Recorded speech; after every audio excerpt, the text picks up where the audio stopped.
Hello everyone and welcome to day 2 here at the 2017 Green Mountain Championships. I'm your host Terry Miller, the Disc Golf Guy, and I am joined by Jeff Spring.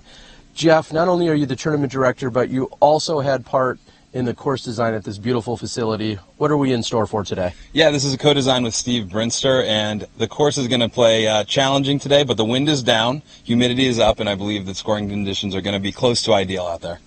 And speaking of scoring conditions, yesterday we had some scorching scores take place over at Brewster Ridge. Who are we going to see on this lead card, and what did they shoot? Well, we had 2 course records set, 13 under par for Nate Doss and Michael Johansen. We also had the course record previously of 12 under tied by our other 2 competitors on this card. So we've got a lot of hot scores out there, and I'm expecting more of the same out here on Fox Run. Well, we also see on the chase card where we know they're coming after it, Ricky Wysocki, who's a 4-time champion here, and then Paul McBeth, who's a 4-time world champ. So there's plenty of competition. We're going to head out to the much more open course here at Fox Run Meadows. Again, Jeff and Terry Miller, the Disc Golf Guy. Let's get to the call.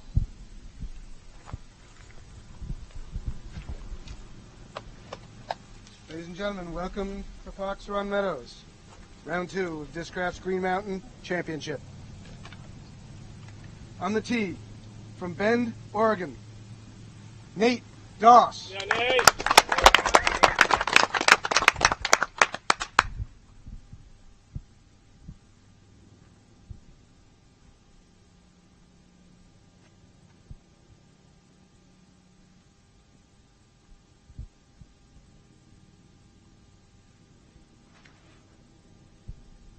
And at 600 feet, we're opening up here on a par 4 with OB both left and right. Nate Doss finds himself in the center of the fairway. Denver, North Carolina, Michael Johansen.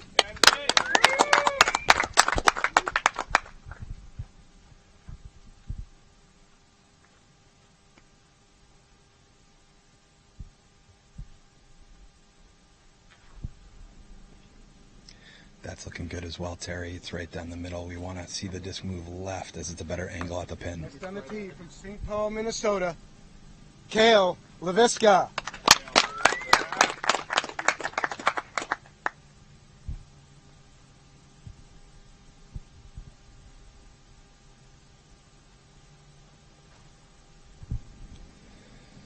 It was looking left out of his hand, but it's hung on, kicked into a great position by that birch. Anything around that birch is a great way to attack. Let's give a friendly welcome to Eric Oakley.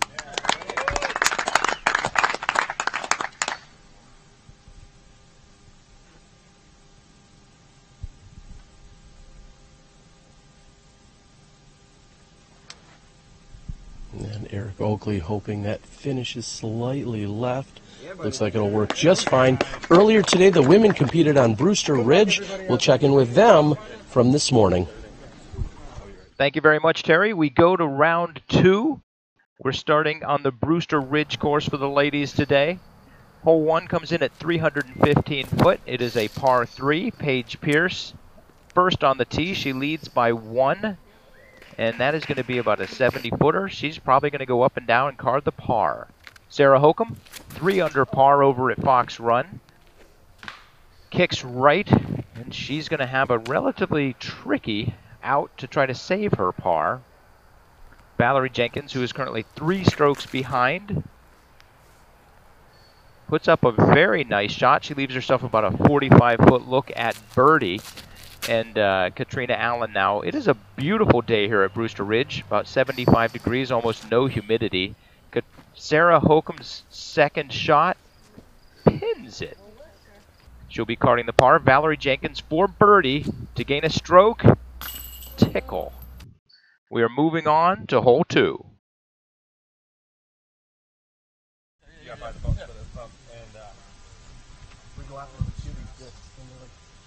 The wettest disc ever.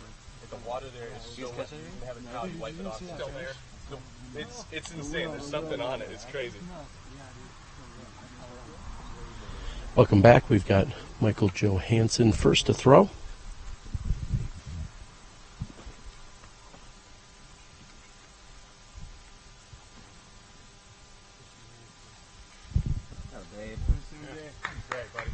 And you will notice throughout the day, Michael Johansen, a very, very quick player.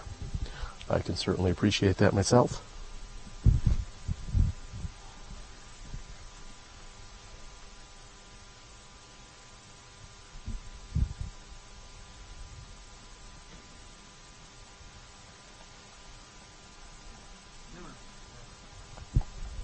Cale's fading left of the pin. As Jeff had mentioned a few moments ago, very, very calm conditions out here.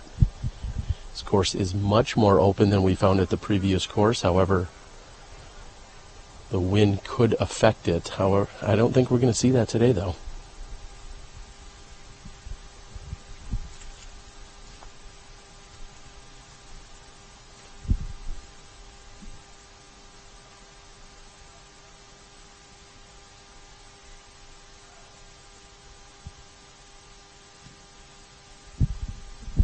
And Doss heading in the same direction as Cale's. However, Doss hits the tree that's on the left side of the fairway. Eric Oakley fourth to throw his approach.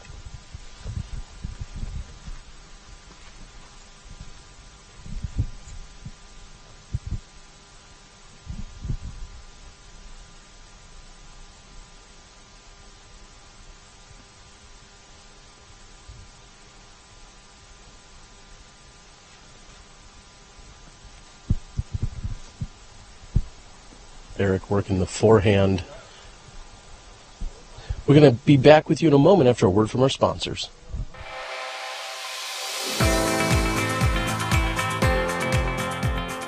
For me, it's time with my friends. For me, it's a walk in the park. For me, it's my job. For me, it's fun.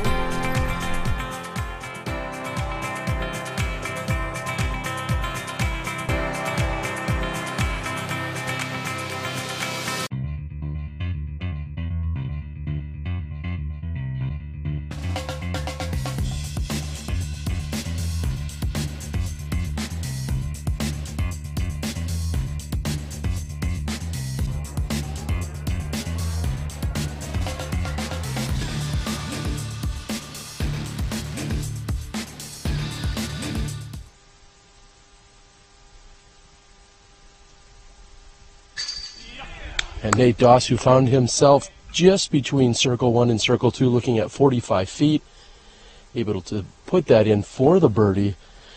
Great start, and unfortunately we saw Cale's head leaked a little bit left, and he looks like he's going to be OB. He's going to be trying to get up and down just to save a par 4 here. Yeah, that's unfortunate. The stakes are tight. This is making a challenging approach for all the competitors coming into the first hole. Really, accuracy is the challenge on this hole versus the distance of a par 4. But that putt by Nate is a great sign of things to come for him. If he gets his putter going, he's usually pretty lethal. And that really led to the great score we saw from him yesterday. Cale confirming that he is in fact OB, lining up the, we'll say, invisible line between the two stakes. Cale brings it in 1 meter. This is for a par.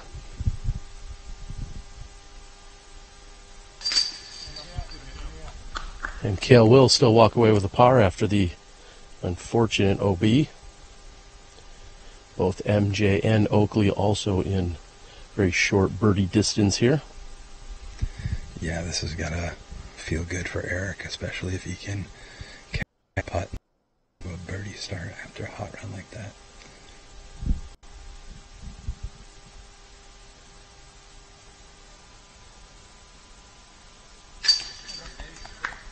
And he's done just that.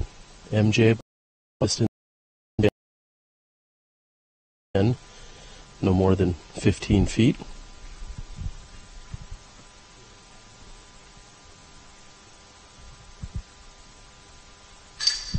And he's in. We've got a very, very short walk over here to hole 2. We'll be back after a word from our sponsors.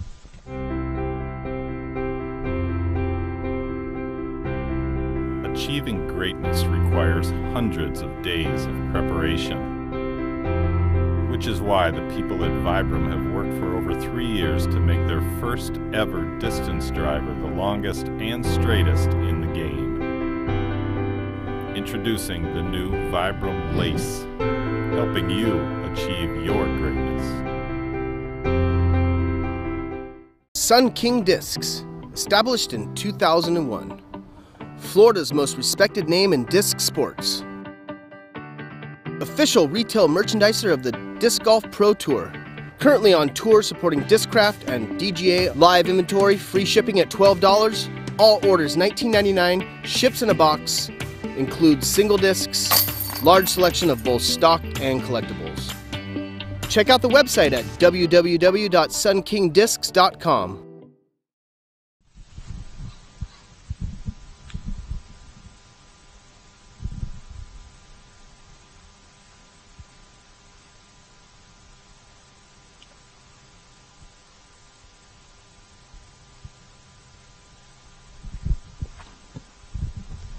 Jeff, we're looking at 270 feet this year with an elevated basket. One of the Pro Tour assets that we have along. Here's MJ.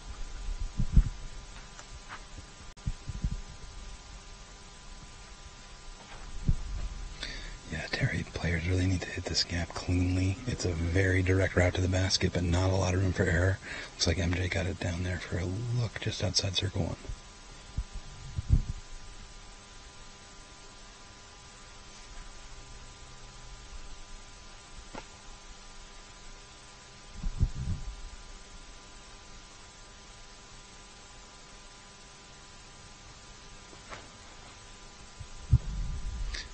Tight right, hits a bush and kicks down. He'll have an easy up and in from there, but it's going to be a pretty tough look at birdie. It'll be similar to where Nate ended up, and let's see if Cale can get it inside the circle.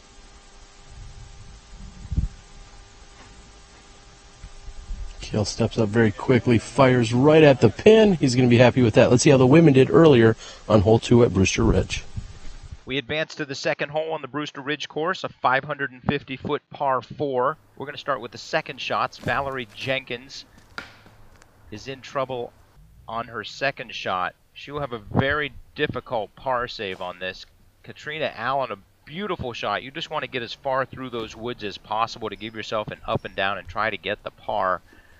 Paige Pierce, a great run. She'll have about 80 feet to go up and down. And Sarah Hokom, this is actually her third shot.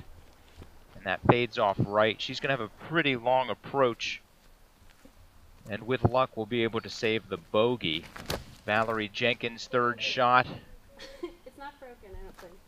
Leaves herself about a 45-foot putt to save the par. Catrina Allen pins it for the easy par, and Paige Pierce wends her way through the woods. She leaves herself 12 feet, a pretty easy pickup.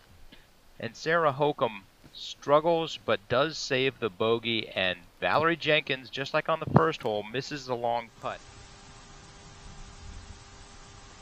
Oh, and what a run by Nate Doss. Elevated basket, he hits off of the basket side. What a great attempt there. Yeah, Terry, he's putting with confidence on these first 2 holes.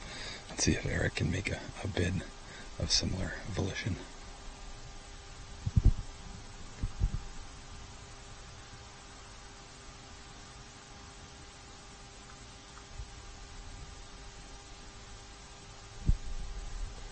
Looks like a good, we'll say half run there. That's going to put him next to the basket. That's a very difficult one to run at. Obviously, it could slope down and away from you. And there's the chance that if it got on edge and rolled, it could find the OB, and you don't need any unnecessary, unforced errors out here this early. No, absolutely not on this hole. This hole is a birdie hole for these guys, and they all want to get it. That's why you saw those aggressive runs. And let's see if we can at least put our first birdie in. It looks like Cale's pretty safe. And wide left and in for MJ. Great birdie. Cale will be walking up here. He's right next to the basket. He's going to be tapping in.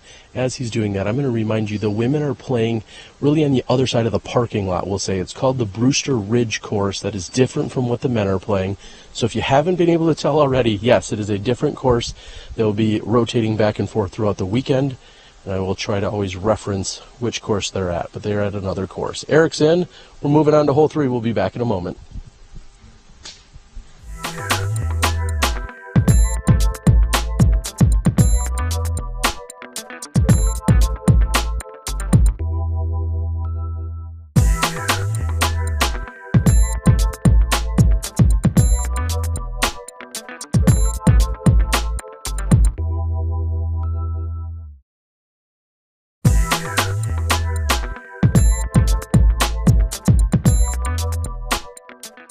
Flashlight LED disc golf discs just changed the game. The unique Disco Select feature allows everyone to choose their own color by simply pressing the middle button, then pressing it again during the first rotation of colors when the one you want appears. Or you can leave it in disco mode, rotating through the 6 different colors for the duration of your game. Designed by serious professionals, crafted from Night Eye's unrivaled sure grip material, and featuring Night Eye's patented fiber optics array, these discs strike the perfect balance of durability, stability, performance, and just plain awesomeness. With easily replaceable batteries and an uber-long life, the Flashlight driver, mid-range, and putter will shine as they blaze your path to victory, day or night. Night Eyes. Discover your solution.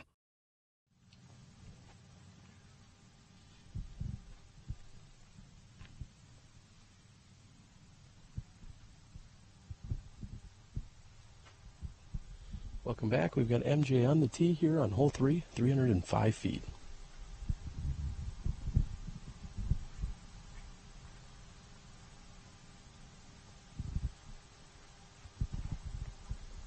It looks high and right. It takes a kick. It centers itself back out. It looks like he's going to be pretty safe for an up and in from there, Terry.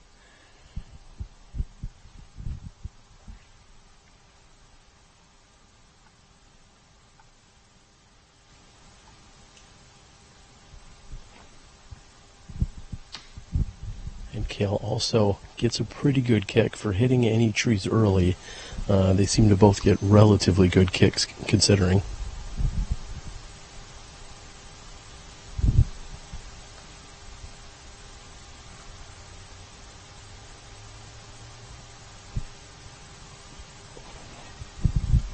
And this one looks just about right. If it misses, oh, and it hits the tree right at the end of the fairway before it turns left to the basket. He just needed that moving a little further left, Harry.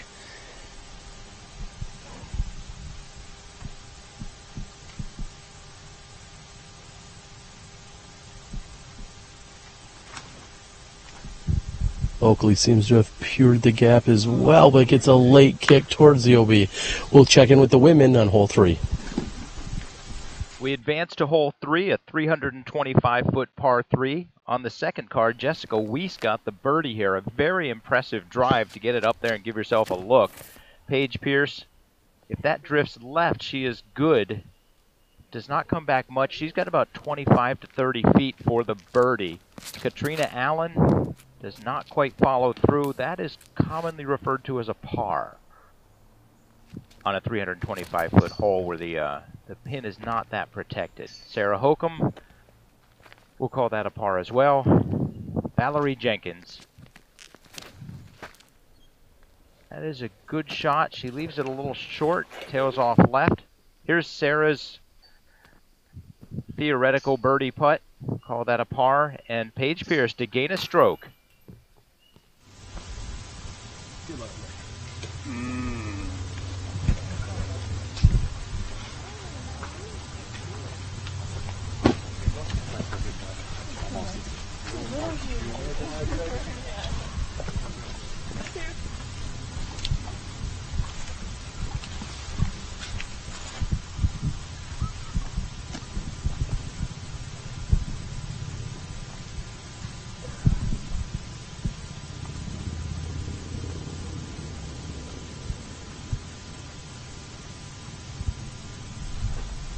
And here we are back on hole 3. Michael Joe runs it just short left for his birdie, and hopefully that stopped. It does fall away to out of bounds behind the basket.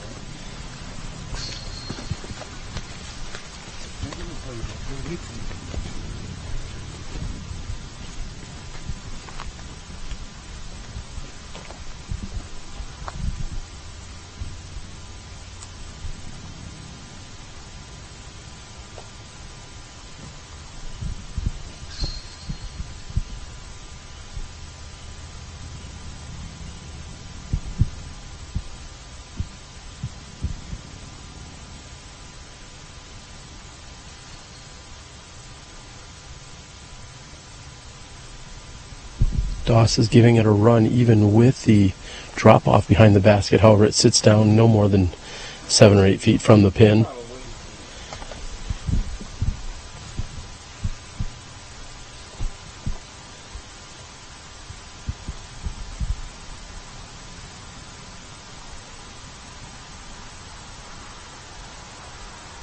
This is Cale for his par 3. And just misses. He's going to be past the basket. Jeff, a moment ago, right before as Nate was putting, it seemed as if there was a flash of some sort. It seems, I don't know if Nate was distracted by it, but it seems as if he at least noticed it. Maybe it was a camera flash, or was it something else? I think it was actually a beeping sound, and I'm not sure what it was from, Terry, but it may have broke his concentration, as we've seen him very close from this distance on the first 2 holes, and he didn't seem too pleased about it, but luckily it looks like his disc sat down, and he'll have a pretty easy up and in for his par. Eric got really unlucky. He was just a little wide, but he threw a great tee shot, and it kicked OB, and here he is for his 3. A very conservative play here by Eric, not having too much of an angle at that basket, plus the downslope, plus already being OB. That is really tough to swallow, yeah. But that is probably the overall best move for him there in that position. Yeah, that's right. This hole can be a birdie or a bogey, just on the edge of a knife. It's one of those score separators, and players always want to deuce this, but they have to be very careful because there's trees, there's OB, and that slope behind the basket makes it a very big challenge. And with authority, Cale puts in. We're going to have a very lengthy walk over to hole 4 in just a moment. Here's Nate for his par.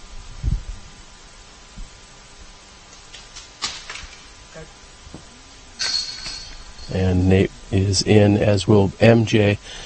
Speaking of Nate Doss, let's see what he's throwing here.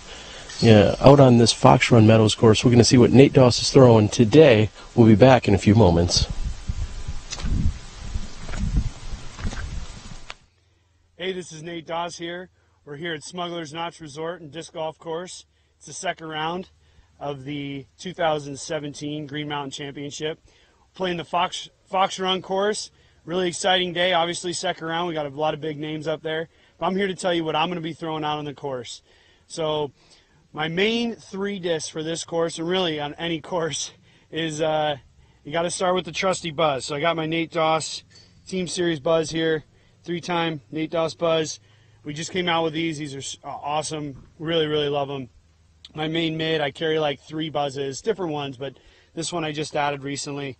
Number 2, definitely got to be the Predator. Been throwing the Predator for a long time. This is a Nate Doss Z Predator. Came out with this years ago, but definitely one of my main boys there. And last but not least, the Force, the Z Force. I actually got a Austin Turner Team Series Z Force here. We just came out with these. These are awesome. I just put this one in my bag. I got another one that I've had for a long time, but you'll see me throw many, many different versions of the Force. Definitely my 3 favorite discs for Discraft. We make a lot of great discs, but those are the ones I use. Of course, I'll be putting with my rubber blend Nate Doss Challenger, as always. Looking forward to a great round. Enjoy.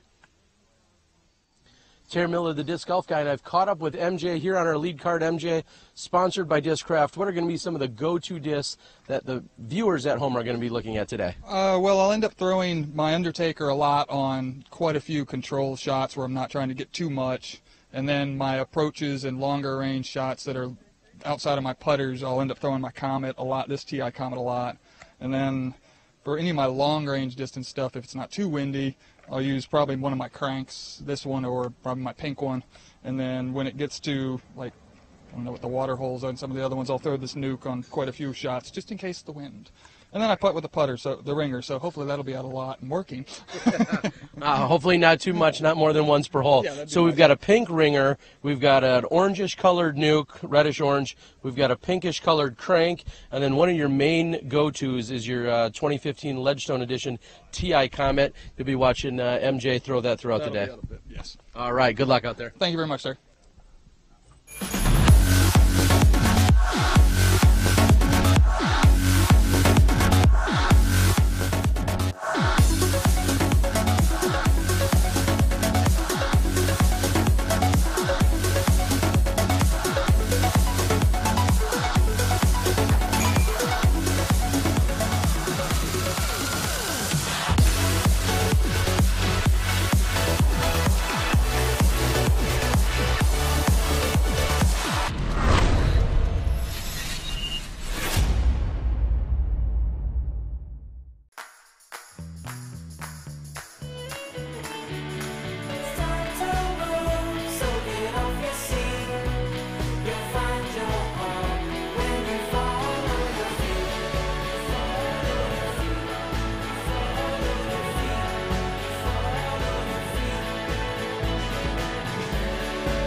Oh my god. It looked like a roller coaster. Dude, it was bad. It was, whew. She's like, I'm sorry. And welcome back, everyone, as we've made our trek, our lengthy trek from hole 3 over 4. The players will all catch their breath, and we'll be teeing here in just a moment. Looks like MJ's on the tee.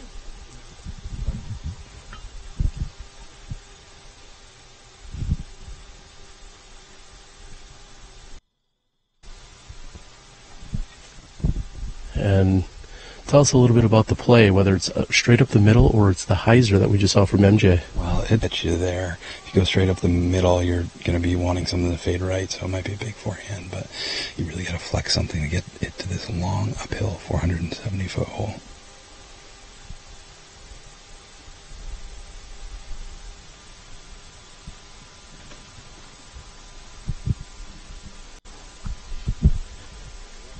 Doss going with a hyzer.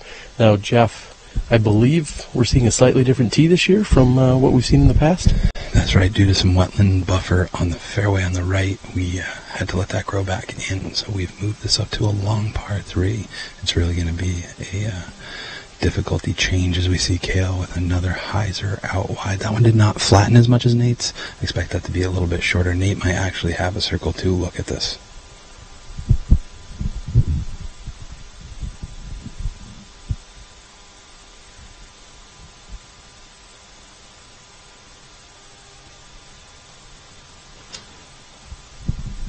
And Oakley with plenty of power unloading here.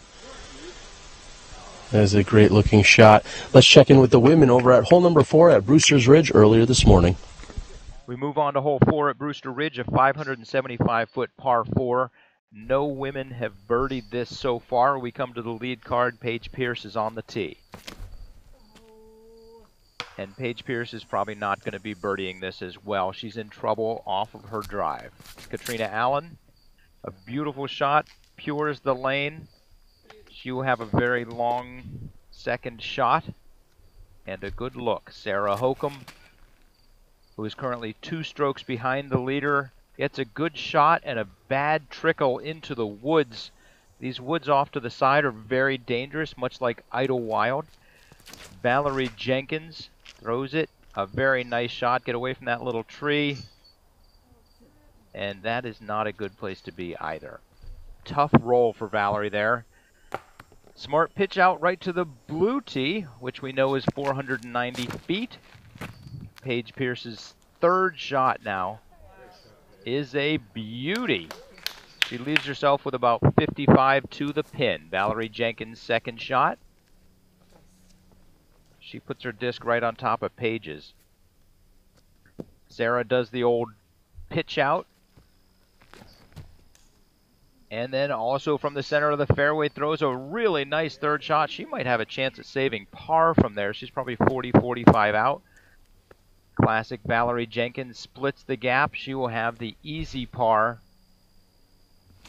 Paige Pierce, fourth shot. She'll be carding a bogey on hole 4. Potentially losing a stroke if Sarah can hit that big putt. Let's see. Cage right.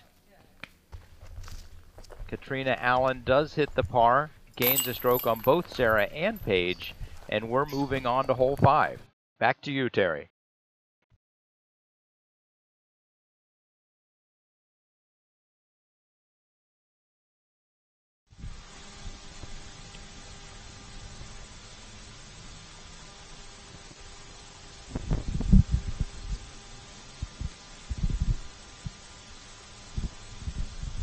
And Jeff, we see that Eric Oakley was in fact out of bounds. Looks to be about 85 feet from the pin. Yes, that's right, and he just lays it up there. It looks like he landed on something a little odd. I think he's okay, but his first shot was also unfortunate because he did get it up to about pin high on this 470-foot bomber par 3. And from about the same distance, MJ also lays up right next to the pin. He'll be walking away with an easy 3.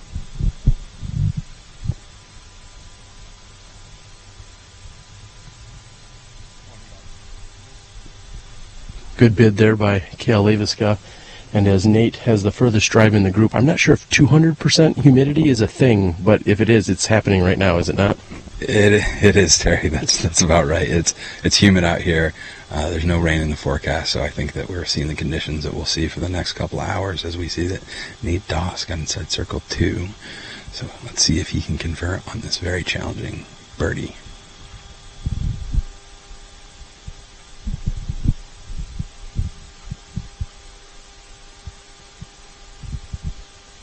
From 58 feet. Needed about 1 more foot of power. Not sure how that's measured. Foot power? Joules? I don't know. I'm going to start throwing out some real fancy mechanical terms. Engineering, maybe? I'll leave that to you, Terry. I'm not quite sure, and I'm not even going to delve into it, but you know what we've seen here is 3 pretty routine pars, and unfortunately Eric is going to be tapping in for his circle 4, and this brings us really onto a part of the course where water starts coming into play, and these guys get to air it out even more. Doss will tap in. We're going to have a brief walk over to hole 5. Stay tuned. You're watching live disc golf from Smuggler's Notch and the Disc Golf Pro Tour.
And it looks as if we're ready to go here on hole number 5, measuring in at 445 feet with OB short, left and right.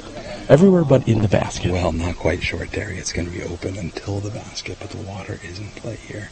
And I've heard that a number of people have been going into the drink as we see Michael Johansen launch one way up high right. It's fading back in. It's spiking into a good position. He is short, but he is in.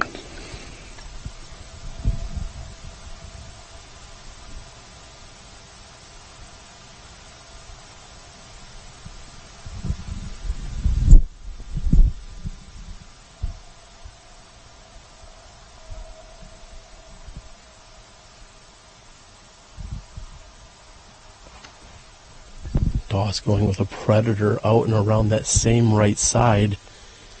And he gets caught up, but it still somehow fights through and he gets the green flag. He's going to be safe. Third to tee, Cale Leiviska.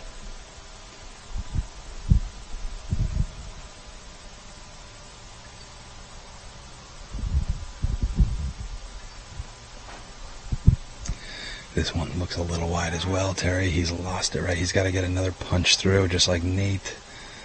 And it gets held up. He's going to have to come back up the right side of the fairway and mark it well short of where the disc actually finished.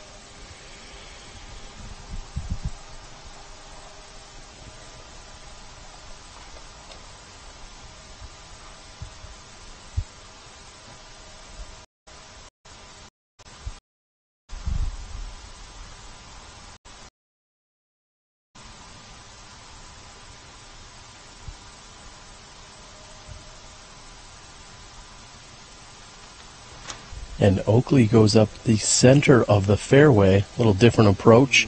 We're going to have a short walk, but let's check in with the women from earlier today.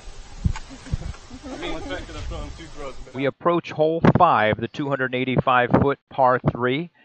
This is a nice left to right. You've got to put it up there, get it about 200 feet down the fairway, and then have it turn to the right.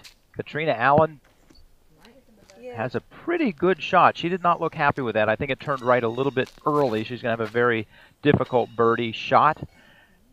Valarie Jenkins, a very nice kick. She will also have a possible birdie. Paige Pierce expected that to do a better hyzer flip. Did not quite come out of it. She is off to the left and will have a difficult up and down to save the par. She could be doing a two-stroke swing right here. Paige Pierce under the pin. And Cale is going out around the right side, attacking the pin nicely, and just short of the pin. Now we'll get back to the women on hole number 5. Call that a par. And now Catrina Allen for birdie.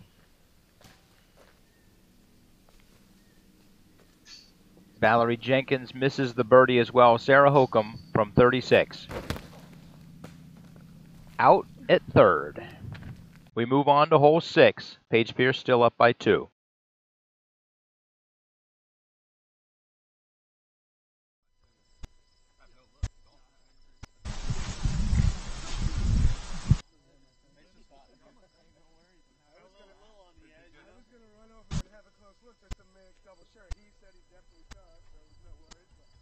Jeff, I believe this is my 3rd year here at the Green Mountain Championships, and am I correct in saying that this hole is also just a little bit different? Was there some modification, maybe some trees or something taken out here, or no?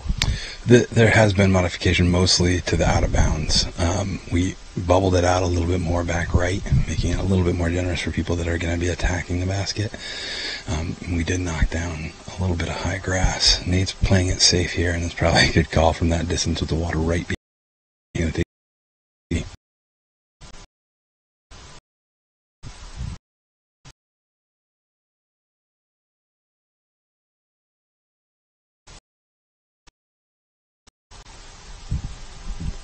So the other players are coming down. A lot of shots funneled down into this drainage ditch before the basket in the green.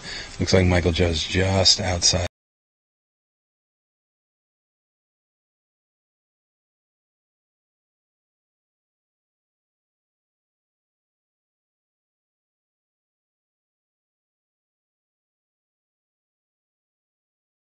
Lining it up. And I think we could see a run out of 2 right here, Terry.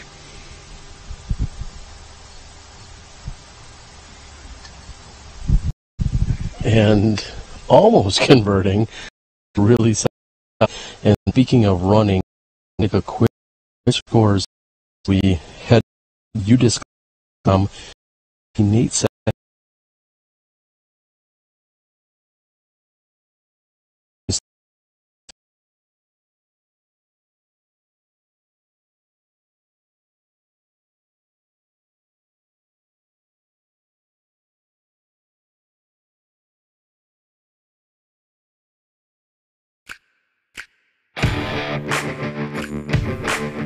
par 15.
Hey there everybody, and a special shout out to our Disc Golf Pro Tour Silly Pint patrons.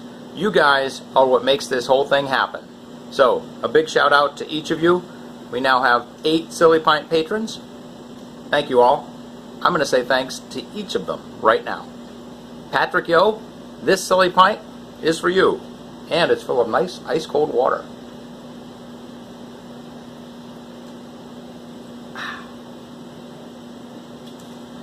David Jovino, this Silly Pint is for you. GMC, presented by Discraft.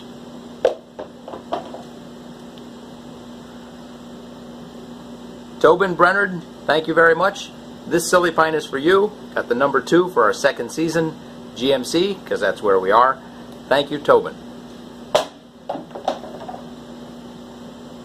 Mike Cullerton, this Silly Pint is for you. Thank you very much.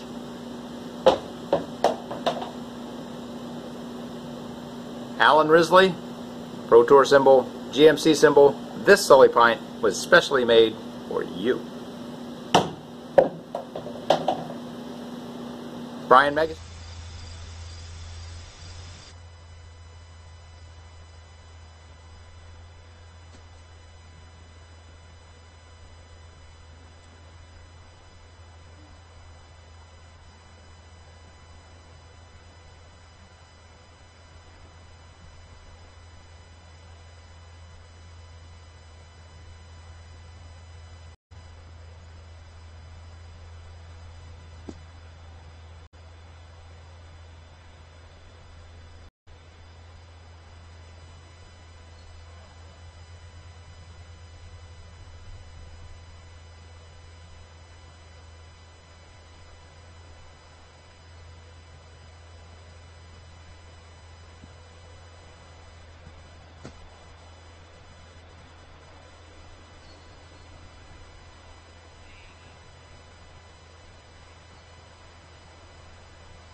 The big one.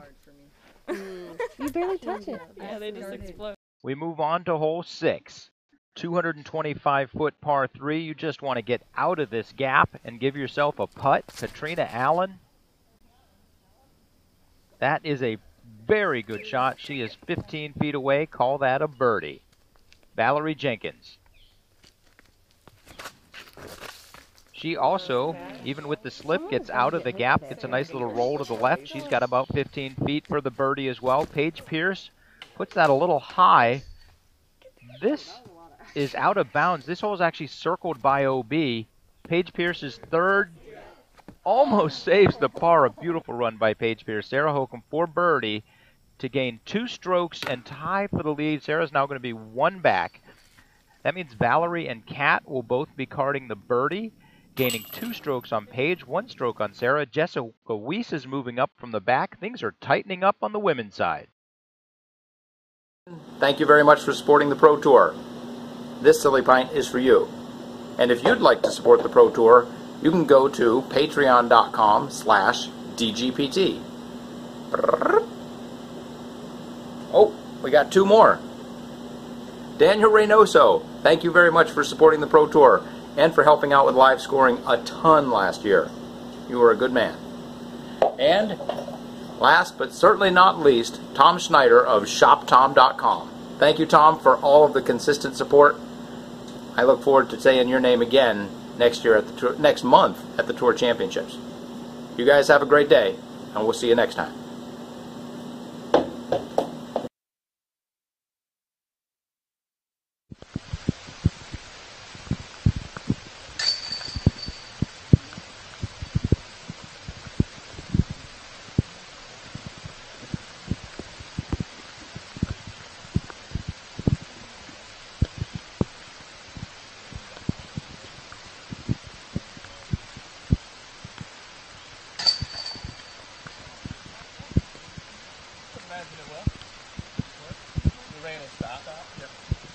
Be a quick sell. Jeff's the better person to ask. He knows this place.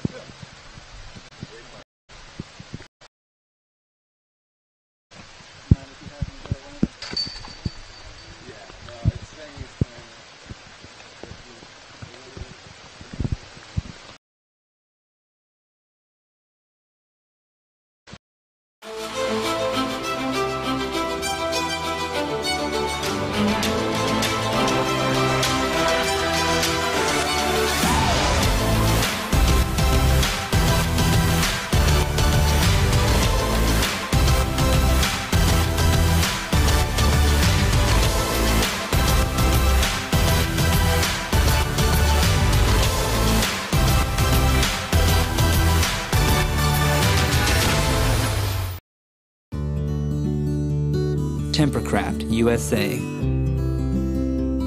Double wall 18/8 stainless steel construction keeps it cold while you're hot, keeps it hot while you're cold.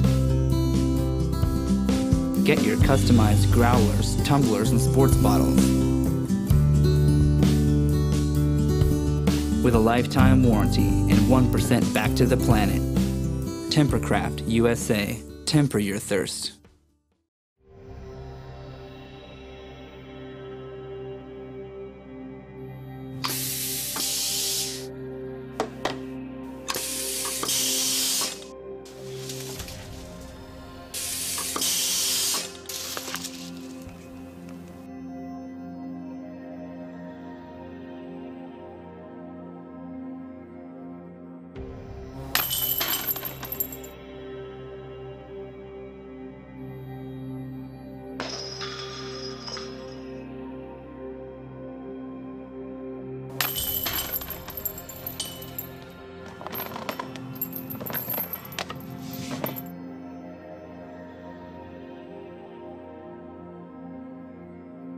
The Mach X by DGA, the evolution of disc golf.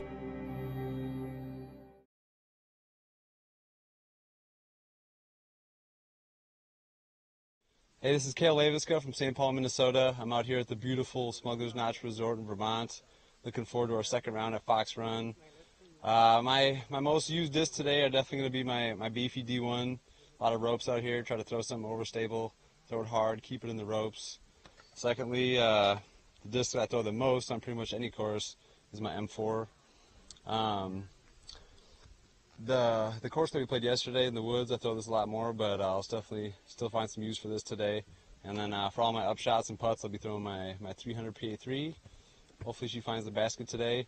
Maybe get a throw in for you guys on Smashbox. Hey Mom, hey Victoria, we'll see you soon. Mwah.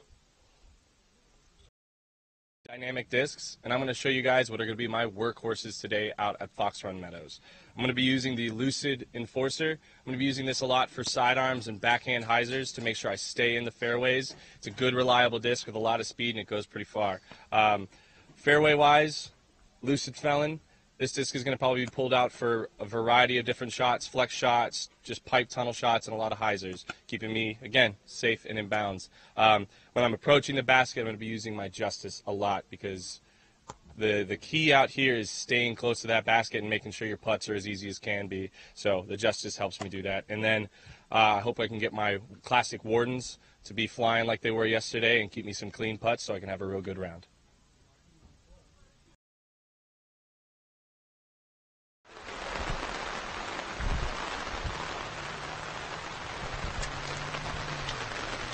Hello everyone and welcome back to, well, the rain. And joining me now is Bob Giulio of Discraft. Bob, you guys have been supporting and sponsoring events longer than, well, you and I have both been alive, but Sure. It seems like you've really stepped things up, and we've seen massive support from Discraft over a number of events this year.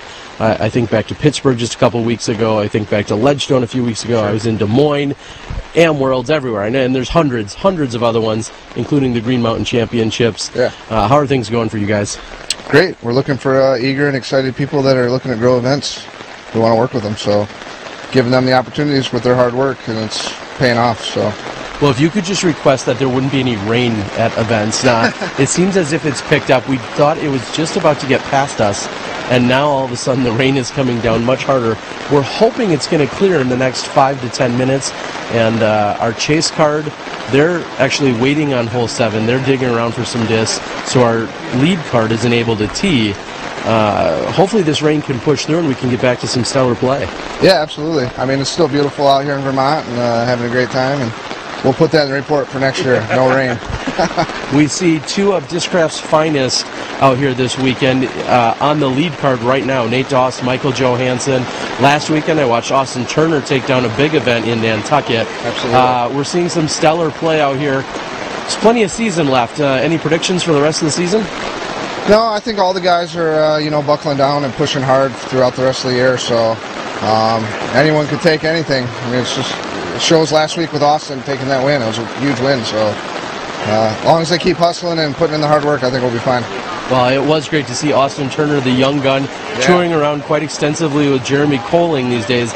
I don't know what that does for your game, but I know he's having fun at least, so that's good. But I think he was the 12th highest rated player at the event and still managed to take down some of the best. Simon Lizotte, Nate Sexton, Paul McBath, Nate Doss, to name a few. Yeah. A solid performance. Now there's a few discs that are out that are supporting some of your top players. Can you recap a few of those? Do you remember what they all are? Yeah, we got the Toursy fundraiser disc for the team players. A large portion of that money goes right to them. We got the Austin Turner Force, the Tim Barham Crank, the Valarie Jenkins Thrasher, the Nate Doss Buzz. Obviously, that's his staple in his bag. And then we got the Michael Johansen Comet, which is another disc that has been his favorite forever. So exactly. Yeah, it's a good thing and it's good for the players. So get out there and support them. I was going to say it's kind of great in two accounts. One, you're supporting the players, as you said, with the proceeds and financial contribution going to them, and also obviously you're getting a good disc. And if it's a staple in their bag, maybe it's something that you should consider adding to your own bag out there as well. Absolutely. Every player picked the disc that they wanted. That was meant something to them. So it worked out great. All right. Well, while we're sitting and waiting again, this rain is it's ridiculous, actually. It's coming down quite hard. I'm going to real quickly recap a few of the scores found out there on udisclive.com. We're going to see where players are at. Again, our lead card is actually waiting on the chase card anyway, so it's not that they're standing down for the weather. They're not even actually able to throw because the chase card is out there on this very long hole number 7. I just saw Paul Macbeth actually throw a moment ago. So as of right now, through 6 holes, Michael Johansen is your outright leader. That's our boy. Overall, Michael Johansen sitting at 16 under par, making a charge from the second card, Raincoat Ricky as we call him, Raptor Legs. Yeah. He's sitting at 15 under par, tied along with Nate Doss. Ricky is 5 down through 6, and Nate Doss is 2 down through 6. Paul Macbeth is sitting at 14 under par. He's 3 down through 6, and then 3 down for the round. So we have Macbeth, Nate Sexton, and Jeremy Colling all sitting at 14 under as a total as of right now. And Paul Ulibarri also making a great charge along with Sexton and Colling as they're moving up that leaderboard. AJ Risley having a solid performance sitting at 6 under through 11 holes. So some great golf going on out there. And I know everyone, I think people were wishing we were over at Brewster Ridge right now instead of being out in the wide open. Coverage. Yeah, a little bit more coverage. Very exciting to see out here. Have we looked at anything on the women's side? I know Val Jenkins was right in the hunt of things along with Paige Pierce and Catrina. In fact, I'm not going to give you all those details because we don't want to ruin it throughout, because I was just about to read those scores and I don't want to spoil everything. You're going to continue to watch their round as it plays out as they're over at the Brewster Ridge course. But I know there's a great battle taking place over on the women's side as well. So we're going to stand down for a few moments, listen to another word or two from our sponsors. It looks like we'll be able to get back into position here on hole number 7, and then we'll be ready to go with you guys and bring you some more action. So for Bob Giulio of Discraft, Terry Miller, the Disc Golf Guy, there's the let up of the rain. We'll be back after a word from our sponsors. Thanks, Terry. Thank you.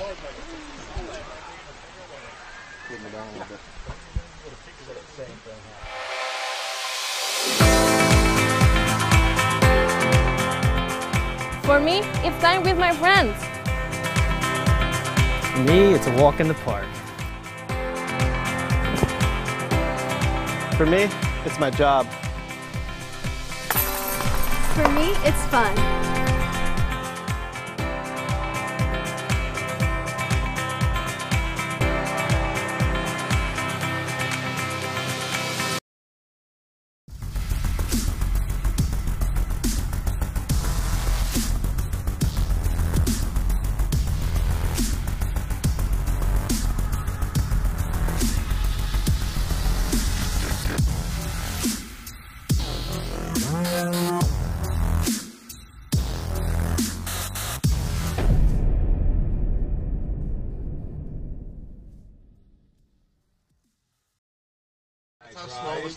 It's not great. Yeah, you were right. It turns out. I think so. I mean, maybe. Yeah, don't second guess. Okay. All right, and welcome back, everyone. We're here on hole number 7, measuring in at 1,207. What? Are you kidding me? I was thinking it was 1,000 feet. It's 1,000 and then some. We're looking at a quarter mile almost. And Jeff, it was kind of fortunate. Our lead card didn't have to be throwing during the majority of that downpour because we're waiting on the second card who are moving down the fairway here on hole number 7. That's right. I think they were cheering them on for slow play so they could stay under the tent. But yeah, there was no rain predicted. The weather was telling us it was actually not raining when it was, and now it's just dropped off. So I think we should be good to go here moving forward. Says the guy with an umbrella already. Yeah, well, I did order up perfect weather, Terry, as I usually do, as you know, unseasonably warm. But here we are, one of the longest hole of the course by far, and Michael Joe is on the tee.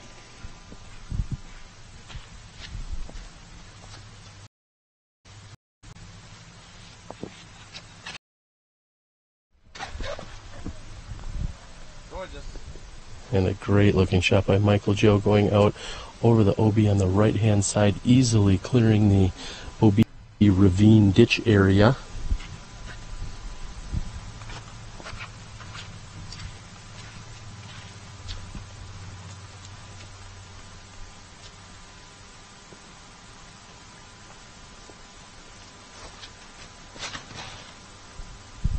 Nate Doss is hoping for his Z-Force to just push a little bit left, and it's going to do so nicely. Yeah, and that's a great position to be in. He's right in the center of the fairway. He's cleared it by over 100 feet, and he's in a position to attack and potentially get his 4.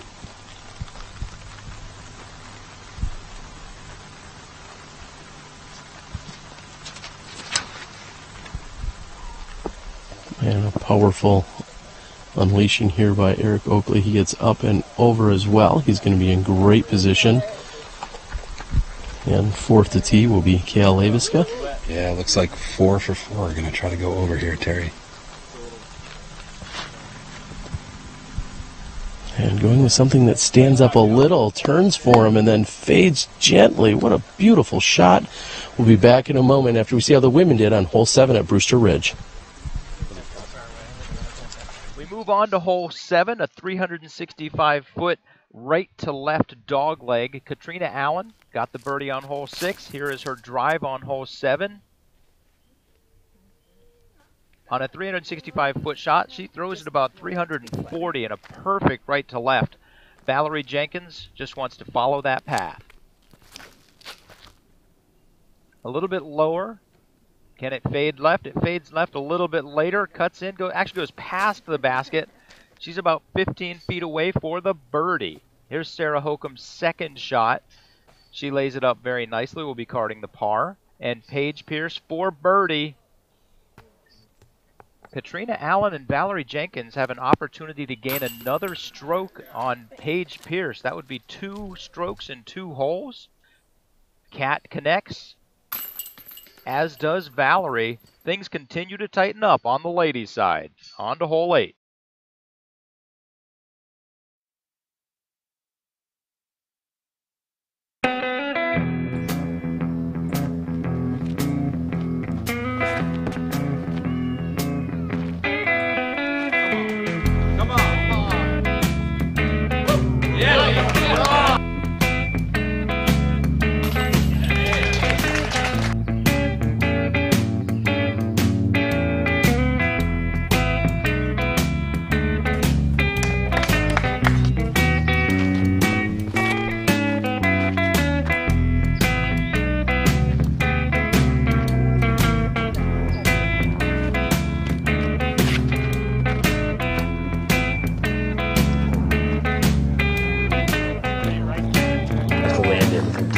Get it anywhere close, it stops on a dime, basically. Looks like you got a little cut roll even.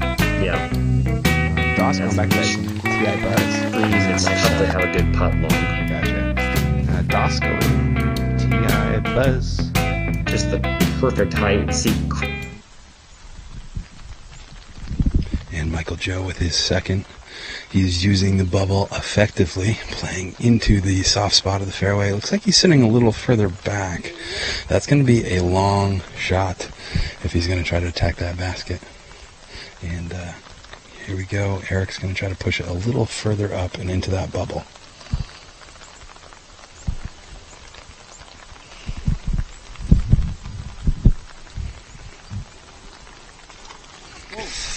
And Eric slips as he releases his second shot. He looks to be okay. That may be in part of his normal run-up and dance moves. He's kind of ballerina-like, but thankfully he's light on his feet.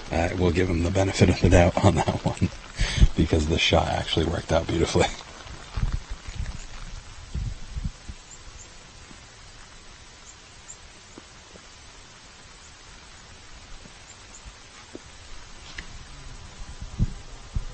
And Doss is going to again work that right side of the fairway. He's going to find himself in the landing zone with no problems right there. That's exactly where you want to be after 2 shots. Yes, that's right, Terry. And he's in the second half of that bubble, which is going to give him more of a mid-range approach. If you're sitting back, it's hard to get a mid-range all the way down to that really long pin. And Cale lets it fly. You just get the turn that he did on his drive.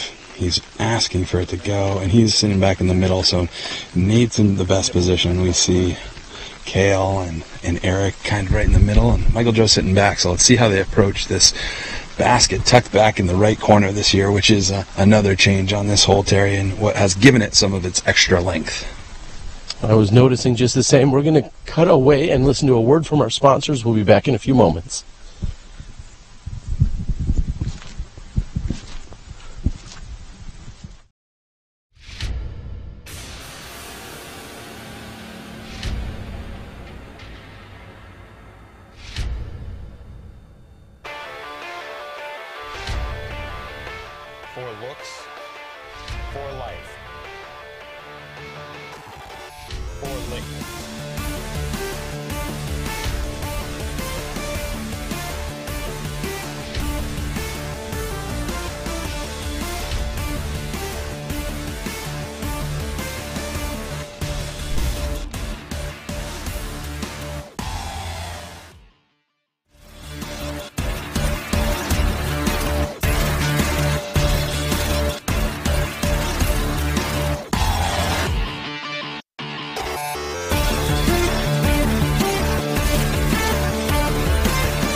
And Michael J throwing his third shot.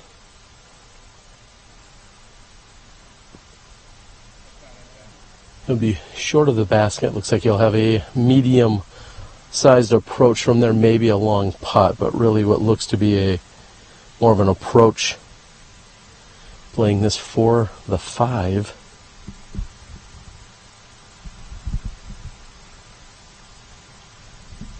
Cale going with what I believe is an MD4 mid-range. And again, trying to be very aggressive with it, looking for a little bit more distance.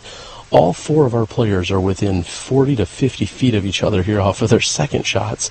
So they are navigating this fairway perfectly thus far.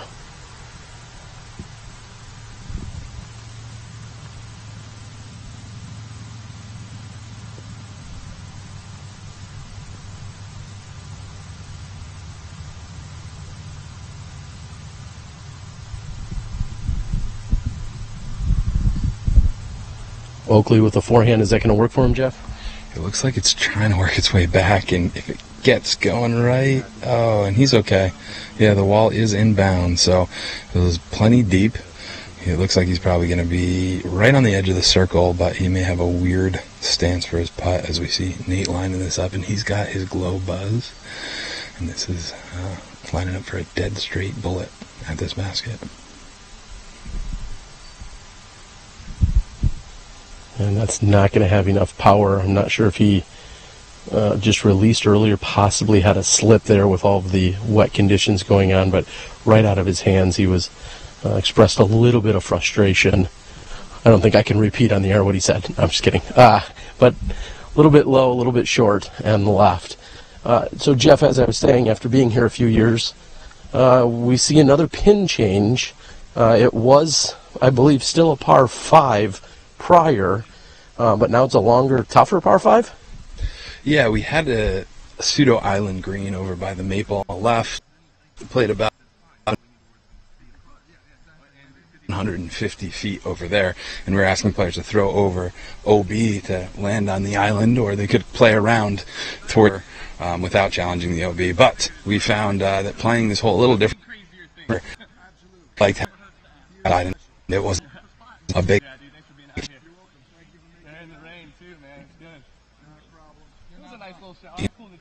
into the basket, and it required the final shot to have.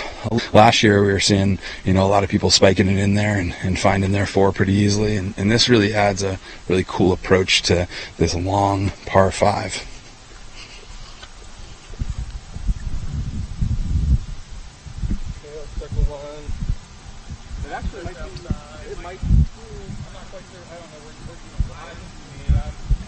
Looks like there'll be a little bit of traffic control as to who's going to be out first. We see, as always, the red circle 1, 10-meter circles, roughly 33 feet for, well, those of us in America. And then there's also the blue 2-meter circles, or correction, circle 2, 20-meter indicators, the blue flags. Those are standard here at the Disc Golf Pro Tour. Anytime you hear us referencing circle 1, we're talking 10 meters and in. Anytime we're talking circle 2, that's usually the 10 to 20 meter range. Yeah, Terry, and the rain has slowed down enough for the competitors to kind of put away their umbrellas, take off their jackets. We see Nate getting ready for this birdie putt and kind of just getting off their rain gear and getting ready to try to make a bid at this 4. Yeah, he is looking to be about 10, possibly 12 feet outside of circle 1. So if I do some quick math, we're looking at approximately 43 feet. This is Nate Dawes for a birdie 4.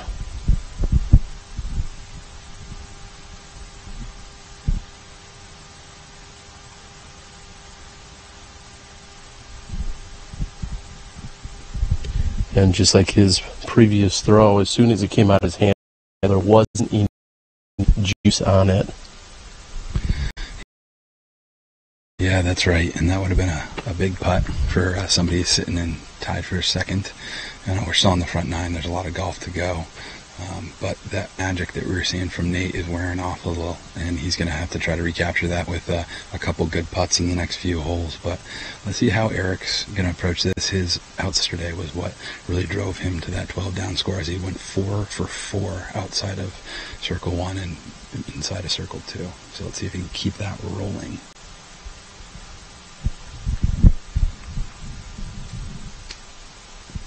And he had the power on it, however, offline. He's chuckling from a distance. Not sure exactly what about. Yeah, I guess pars are kind of fun.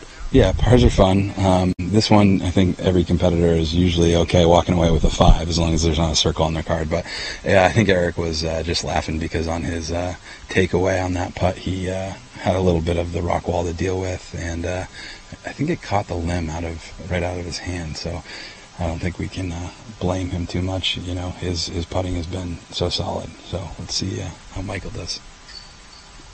And splash in and out. You thought that he had it for just a moment.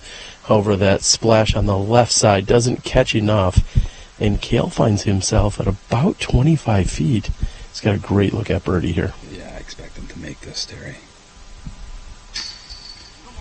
And a little dancing on that right side. I don't know if the strobe or disco lights, I don't know what kind of dancing Cale does, but either way, he finds it at the bottom of the basket. Walks away with a smile and a birdie. The rest of the card is going to clean up for their pars. Yeah, and the baskets look a little slick. I mean, the rain has just fallen. I'm not sure if it's influencing the disc, but Michael skipped right off. It looked like Cale's was trying to do the same thing, but hung in there. But we see our competitors clean up, and let's head to 8.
Ricky Wysocki, birdie on 3. Ricky Wysocki, his drive on 4, pin high, flies by, keen wall save, call it a birdie. On hole 5, 10 feet short, call it a birdie. On hole 8, pin high, 15 feet right, that's a birdie. Hole 13. Hole 13, look at that thing, hold the line, come a little right disc, a beautiful shot, that is a birdie. Hole 14, birdie! Well done, Ricky Wysocki! Hole 15, straight as a string right through the thin gap, that's a birdie! Hole 16, watch this shot. That is your current leader in the clubhouse, depending on what great golf he does. Here we go, folks.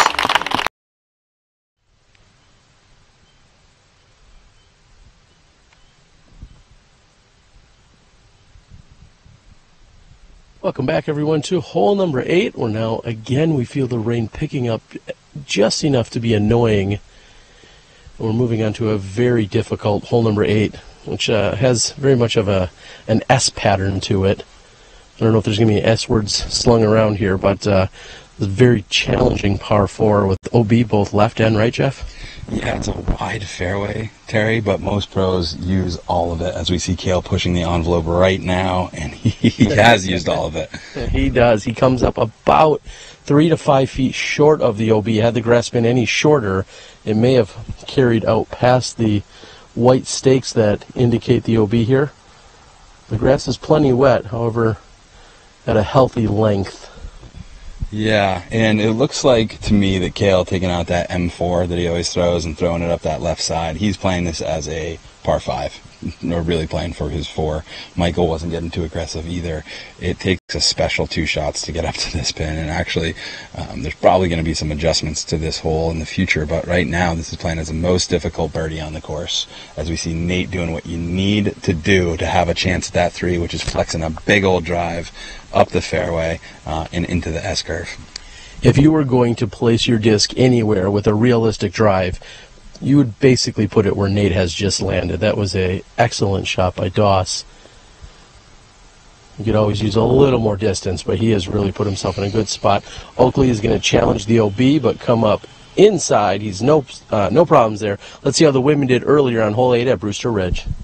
We advance to hole 8, 605-foot par 4. Paige Pierce's lead has been cut to 1.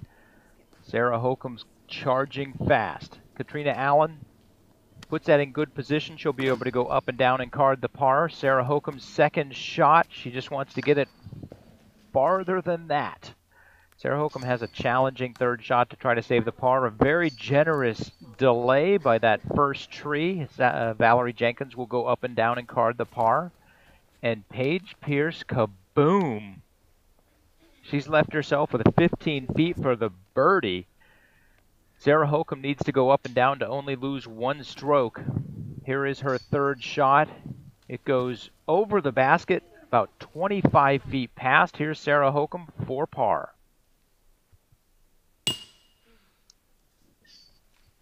If Paige Pierce can card this birdie, it'll be a 2-stroke swing. Count it. Paige Pierce's lead is up to 3.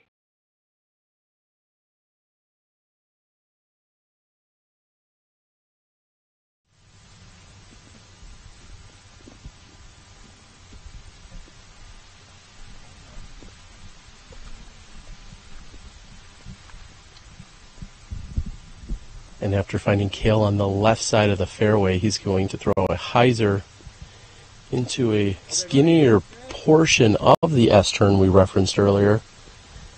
Again, these guys are making it look very easy as of right now. Just inching their way up the fairway.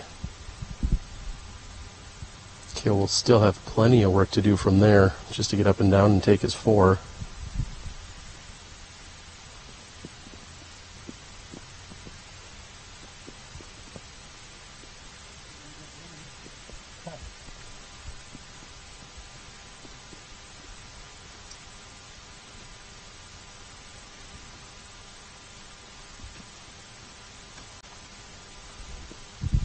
Michael Joe's going to get another good drying of the disc here.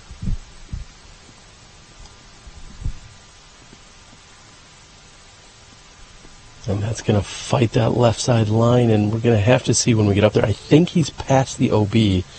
However, it is going to be very close. Jeff, you mentioned earlier, hole number 8 is a par 4, measuring in at 675 feet.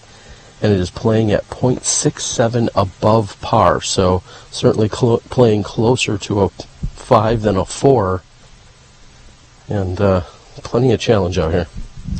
Yeah, we saw just a handful of birdies out here last year, and with the rain, it really decreases the chance of seeing a birdie on this card. I believe Nate might give it a run, but he might just kind of play safe up there, as we see our other three competitors, including Eric with this shot, just playing up and safe, and it looked like the spotter gave Michael Joe's shot the thumbs up, so he just skirted past that OB line. But, you know, this is the one we want to see. Can Nate crank one up there and gain a stroke on this card after missing his birdie on the last hole? He may be aggressive on this next shot, Terry.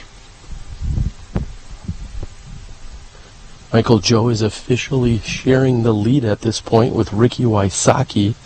Wysocki 6 down through 8 holes.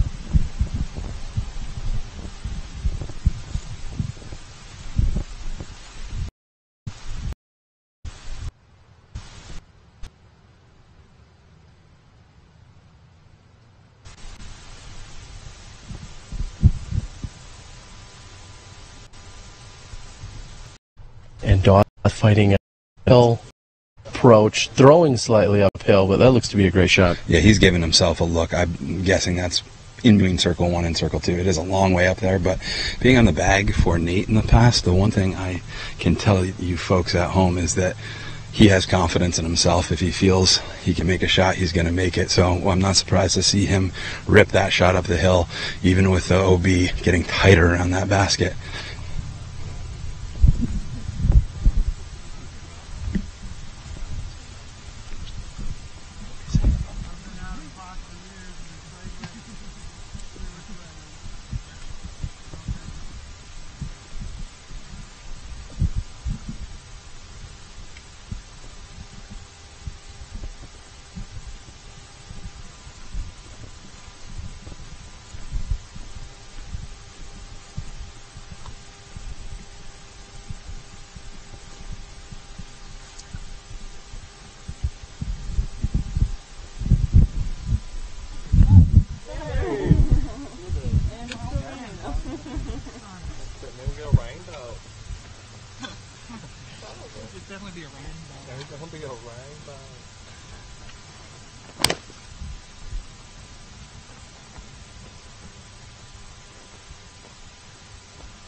And Michael Joe's going right at the basket. It's leaking right. He's got to get down, and will that be in bounds? I don't see any flagging up there, but hopefully he held on. There is a little bubble on the right side. If he's about right of the pin.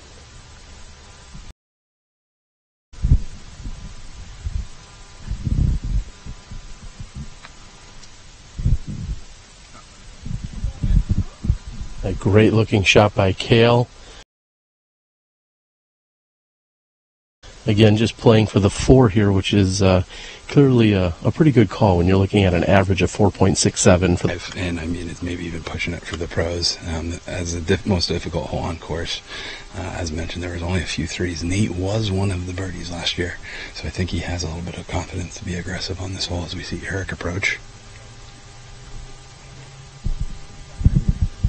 Placing himself right next to the basket. Again, the rain cannot decide if it wants to maintain itself with a gentle sprinkle or if it's going to go away. A moment ago we felt a little bit of sunshine at our back. However, some of the mountains in the background beyond the players that we're looking at, we're starting to lose those due to some fog and other clouds. Yeah, the humidity has really changed the game here with the weather. As mentioned, the forecast was not calling for anything, but everything is setting down and in. Looks like the rain has really kind of decided to mostly stop, but here we go. Nate's looking at the edge of circle 2, and let's see if he can pick up a stroke on his whole card.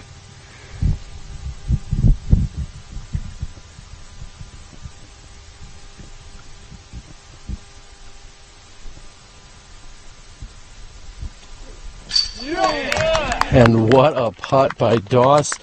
Jeff, you were saying it all along that he was playing this maybe with a little more confidence than some of his fellow card mates, but whatever you want to attribute it to, it doesn't matter. He's putting down a 4 and a birdie here on hole number 8. Yeah, that's an incredible 3 coming up that hill, especially with the conditions. The grass is wet. It's a little slippery. We saw some slips on the last hole on his approach. We saw Eric slip, and to rip one up there with the penalties all around, as we can see this tight green, is just pretty incredible. And that right there is a momentum swinging performance, I think, for Nate Doss, especially coming into the last of our little aim-in corner here, 7, 8, and 9 at Fox Run Meadows. And I misspoke a moment ago, as you corrected. Yes, a 3 for Nate Doss. Very impressive here on hole 8. Rest of the card is going to tap in.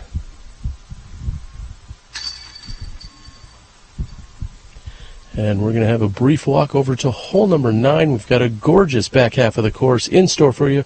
Stay tuned at the Disc Golf Pro Tour here at Smuggler's Notch Resort.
Welcome back, as Michael Joe is taking care of the scorecard duties. I'm not sure if that's a scorecard or if that is in fact a whiteboard or something. Those are massive, massive scorecards that they've provided out here. Hopefully big scorecards make the little numbers look smaller. I'm not exactly sure the philosophy, but we're here on hole 9, 435 feet, and one of my favorite holes to watch be thrown here on the Fox Run Meadows course.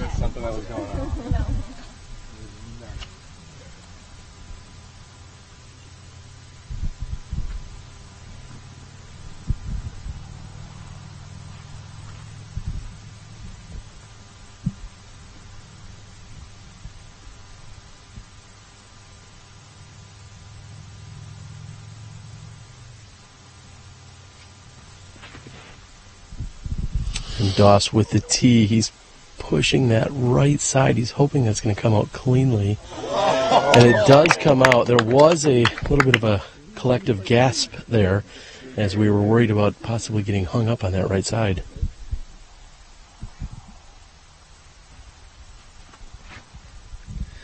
And here's Cale. Looks like he's just laced one down the middle. It looks pretty safe. If it skips up, yeah, it's still pretty far. It's going to be more of a pitch up than a run, I think.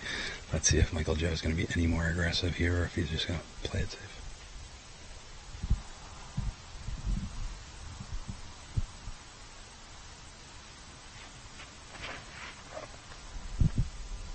And that stands up on him, and it turns to the right. It's fading toward the pin. And it gets all the way up to pin high. He's going to be on the left side of the basket. A bit surprising there from Michael Joe. I was kind of anticipating more of the layup, but he went for it, and he was rewarded as we watch Eric on the tee.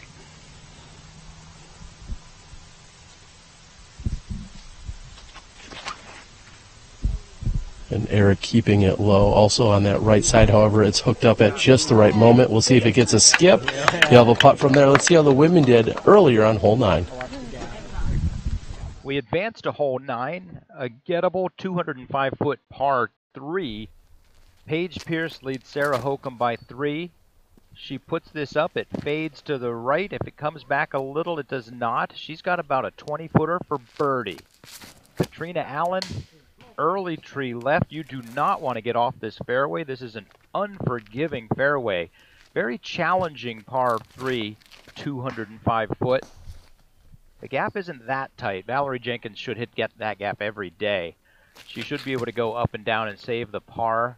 Sarah Hokom kicks off left. She is also in trouble a little bit off the fairway. Valarie Jenkins, bad footing, pulls to the right. She'll be carding a bogey on hole 9. Catrina Allen leaves it short as well. This is her third shot for par. Catrina Allen also carding the bogey. Let's go ahead and see if Valarie can save the par. She does not.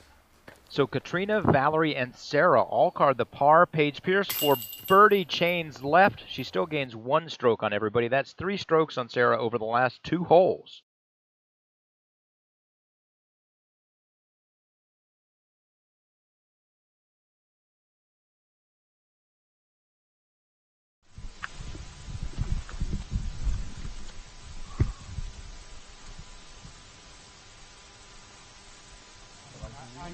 And Cale has about 100 feet to the pin, and he only threw it about 78 of those. Yeah, it's not what he wanted to see for his pitch up, and he's left himself with probably about 18 to 20 feet. And it's a little downhill. It's a little slippery up the putt, but he should be able to clean it up, no problem. We know Cale, we know his consistent putting. And here's Nate after getting some good luck coming out from the right side trees. He's just outside circle 2. We just saw him hit from about 15 feet closer. Let's see if he can do it again.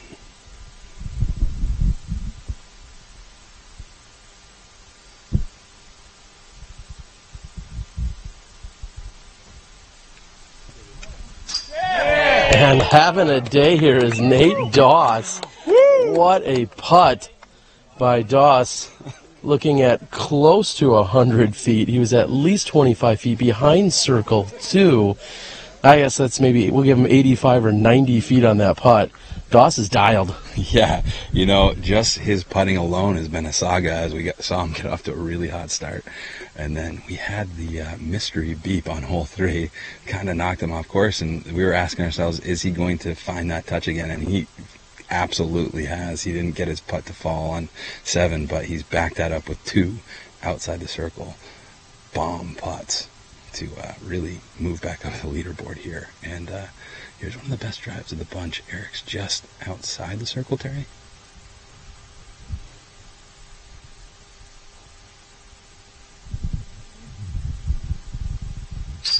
And I couldn't tell if he was a step inside or a step outside from my vantage point, but certainly near it. From 33 feet, he's going to capitalize. He's going to take the birdie here. I'm guessing he was just a step outside of it. Michael Johansen is also right on ones at 33 feet. He'll have a different look from the other players. Now, I'm not too worried. An amateur or someone maybe less experienced would hin from where he's throwing, but I'm not worried about that with Michael Joe. It's really just a matter of how much chain is he going to hit, if not all of them. Yeah, and it looks like he has to negotiate with the boulder. And he does. I think he went over just the right edge of it. But I've seen a couple sticky situations around that. And Paul Macbeth ended up putting from the top of it last year, Terry, when his disc was wedged under. As he decided to jump on up there and see if Cale can clean up his par. So 3 birdies and a par here on hole number 9. Very impressive. It sounds like we may be catching our chase card as we move into the back half of the course. Stay tuned. You're watching live disc golf at the Green Mountain Championships presented by Discraft on the Disc Golf Pro Tour. We'll be back in a moment.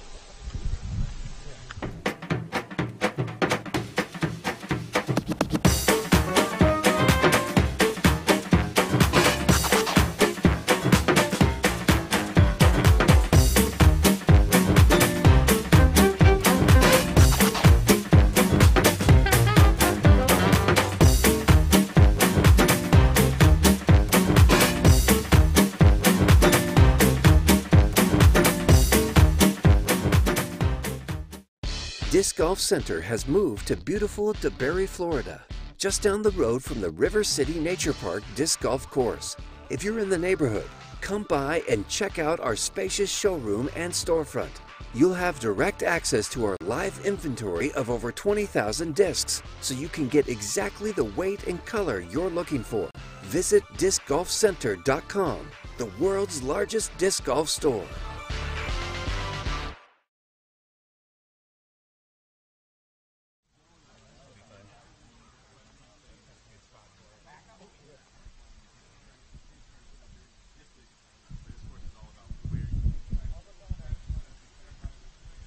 And welcome back. We have moved over here to the back half of the course at Fox Run Meadows. I'm your host, Terry Miller, the Disc Golf Guy.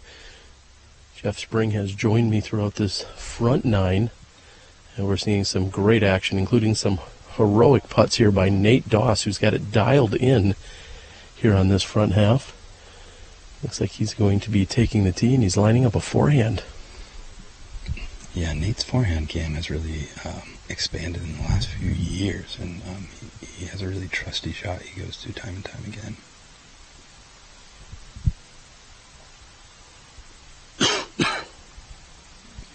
Looks like a little noise on the tee distracted him. He's going to reset and put this old green force out.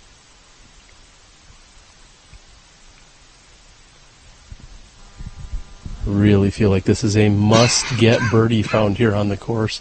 And Nate Doss has put himself within 15 feet of the pin. Solid forehand shot.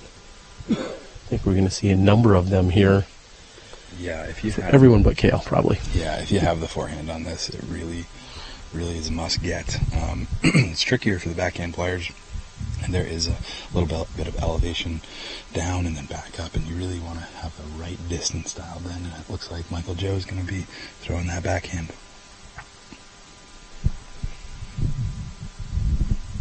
And Michael Joe has turned it over just a bit too much. That's going to be low on the shallow side of the basket. Yeah, the green is a little steeper than it comes off from the tee, and he's going to be putting right up that hill, probably from circle's edge, as we watch Eric Oakley line up the forehand. He should not have too much trouble with this. He seems to have a good line here, Jeff. That's coming in right at the pin and just misses by a few feet. Let's see how the women did earlier on 10 at Brewster Ridge. Oh, but first we'll let Cale throw. Yeah, this hole's very aceable, but it's also, Eric is about 10 feet from going down out of bounds down Big Bang, too.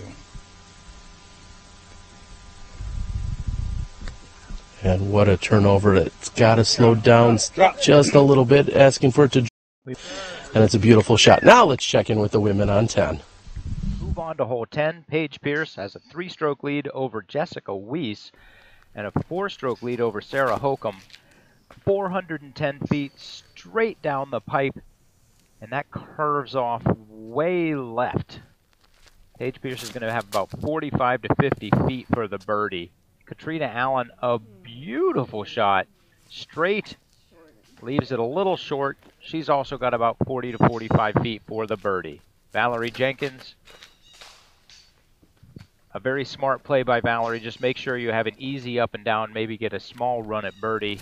And Sarah Hokom wants to do basically the same thing, and that curves off left. It's a nice kick to the right. Let's see Sarah Hokom's second shot. A drop in par. Parked for the par.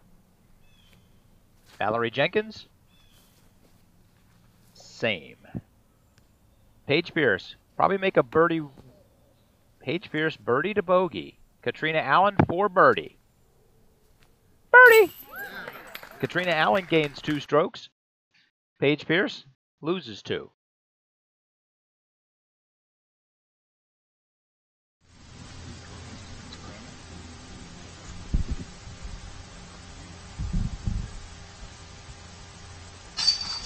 And Michael Joe had actually carried a little further than we could see from the tee area, putting himself less than 22 feet from the pin.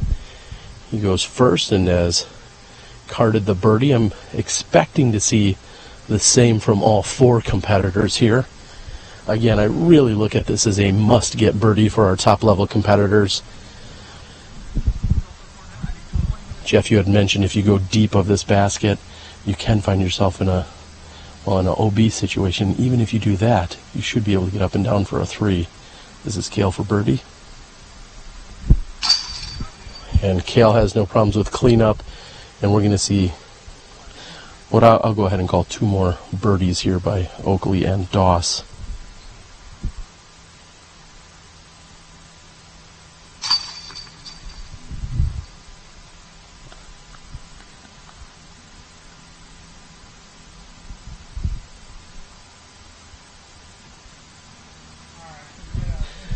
All right, and Nate's going to wait. Cale and MJ, I'm not sure if that was a jitterbug or a waltz. but they were doing some kind of dance behind the basket, and Doss is going to wait for them to clear out. And Nate's in for yet another birdie. We're going to catch up with the second card, otherwise known as the chase card, in a few moments. First, we're going to listen to a word from our sponsor. Stay tuned. You're watching live disc golf right here on the Disc Golf Pro Tour. Not all fairways finish left, and we can't all throw with pro power. So Vibram has designed an understable distance driver that is perfect for beginners or advanced players looking for amazing anhyzer finishes. Introducing the Unlace from Vibram.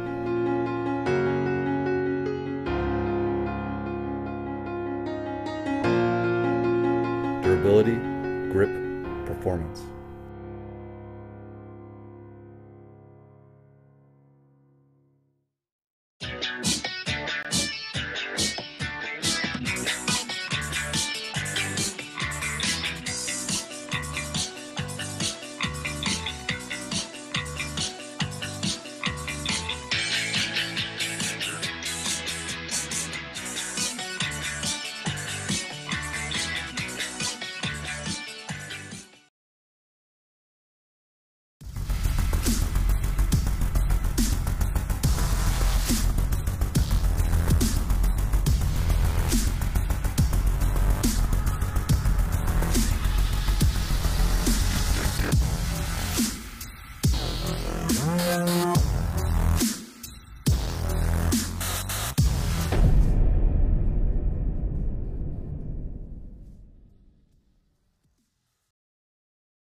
And welcome back. We've caught up with the chase card just a moment ago, seeing Ricky Wysocki throw his approach shot. Also watched Paul McBeth just a few moments ago, who's had landed OB off of his tee shot here on hole number 12.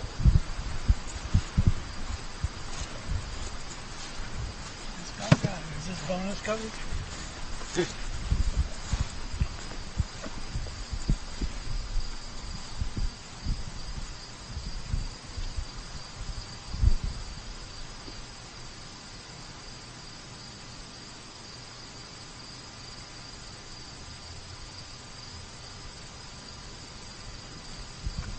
And Peter McBride throwing his second shot. For those questioning as to what we may or may not see for post-production, looks like Jomez is on the second card today. Typically we see them located on the lead card. However, it looks like today we're finding them on the second card, featuring Charlie Goodpasture, Peter McBride, Paul McBeth, and Ricky Wysocki.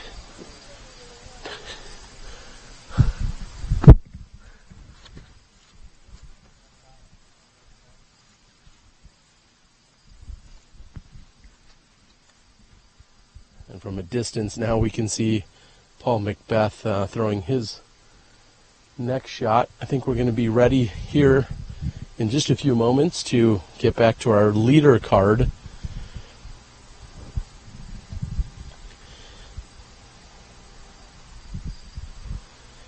And we are now here in position. We're at the catch area, or the landing zone that we would anticipate, just past it where we may see some of our lead card throwers end up. This is a par 4. All 4 of our competitors birdieing the previous hole. I'll head out to my favorite website, udisclive.com.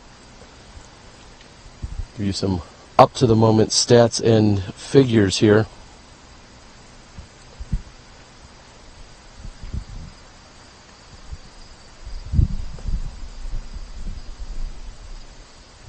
And it looks as if our players are a little scared to start throwing our way. This pin is not drivable by even the best of the best. As our second card is continuing to putt out, we have Nate Doss and Michael Joe both currently tied at 18 under par with a 3-stroke cushion at the moment. over Ricky Wysocki, Paul Ulibarri, Nate Sexton, AJ Risley, and Jeremy Colling. So there is a 5-way tie right now for third place with plenty of golf to go. Cale Leiviska and Eric Oakley seem to be a little bit off the pace right now. They're sitting at just 2 under through 10 holes.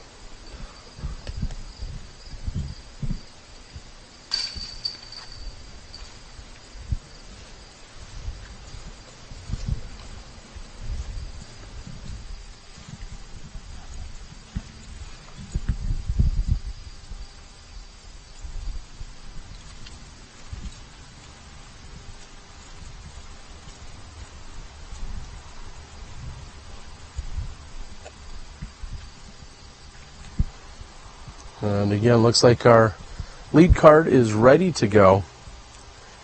I would be shocked if any of them were to reach all the way to where we're standing. I believe we're outside of the driving landing zone that you typically see here.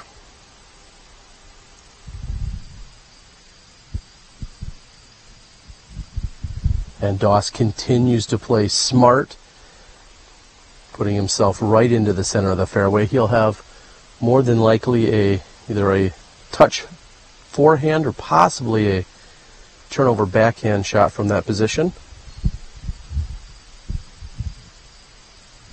And it looks like MJ has gripped that hard, heading toward the OB, and it does not come back out. That's going to be out for Michael Johansen.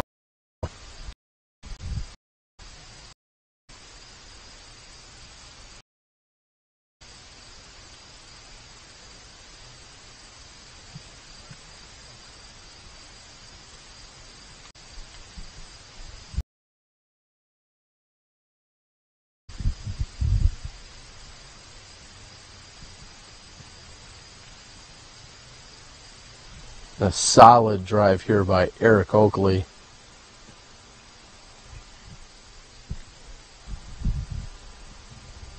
You hear some crickets and other insects and very scary, dangerous animals hanging out here as we are on the back half of the Fox Run Meadows course. Cale's right up the middle, significantly short of Eric's. However, let's check in with the women who played earlier this morning over at the other course at Brewster Ridge. Before we move on to hole 11, this was Valerie's par putt on hole 10. That was what caused her to get the bogey. Catrina Allen gains 2 strokes. Catrina Allen, Sarah Hokom, and Jessica Weiss are all 3 strokes behind. We move on to hole 11. You want to stay on this fairway and get it as far down that fairway as possible. This is a 615-foot par 4. Sarah Hokom throws a beauty right over our camera, hits a late tree, but she's set up very well. And now we go to Paige Pierce, our leader, by 3. She pulls that off to the right. She's right on the edge of the woods. She has an out, and she executes it very well. She might be able to save the par 4 from there. She hopes for it to go. It's off left. She hits 6th available. This is for par. That fades off left. She's got a great jump putt.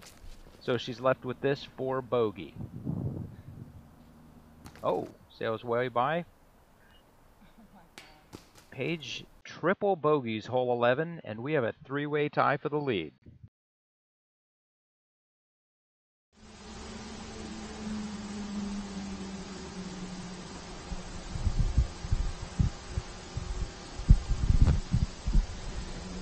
Welcome back to hole number 11. Terry Miller, the disc golf guy, out on Fox Run Meadows, one of 2 courses found here at Smuggler's Notch, also the home of the 2018 PDGA World Championships taking place next September. We have Michael Joe after throwing OB. He's coming in at the gap, and he finds himself over the rock wall. He's going to be short of,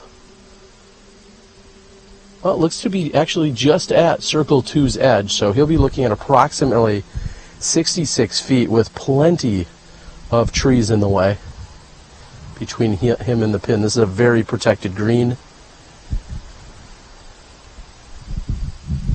putting himself nicely in the center of the fairway was Cale Leiviska. However, at least 60 to 80 feet behind where we saw Eric Oakley's drive land. We're going to see a backhand turnover by Cale here. The winds continue to be, well, non-existent out here today. The humidity is up. We experienced a brief but very serious rainfall during the holes 5, 6, and into the beginning of 7.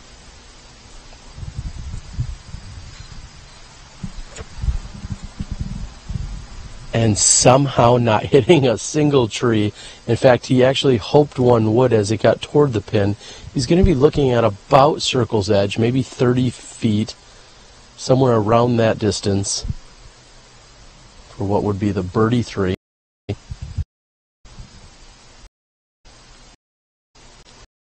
There's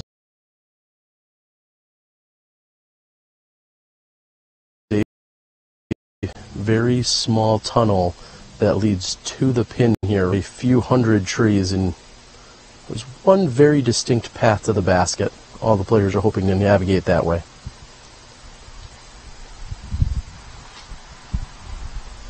And Doss comes in, and without even realizing it before, there is actually OB on the far right side. Doss is short of it, but not by much. He looks to be inside 25 feet. And although Eric Oakley had the furthest drive of the group, it's more about the angle here to this approach shot. So far, our first 3 competitors were able to get past this initial gap. Oakley's hoping to do the same. The rock wall to the pin is about 80 to 90 feet, so you definitely want to get as far past this rock wall as you can.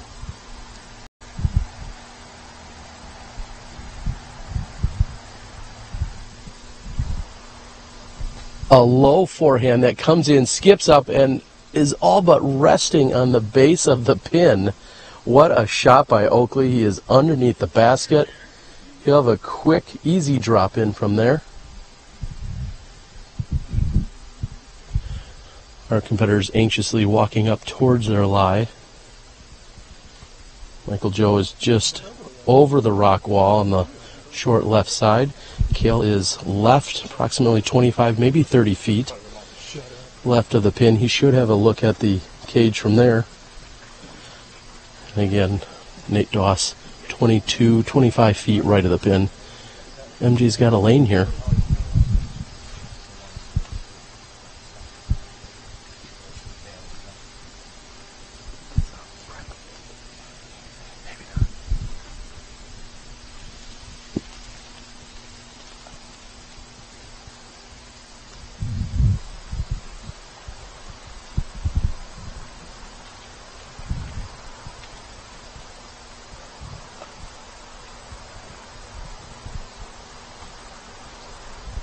Oh, and MJ's effort from just inside circle 2 is left.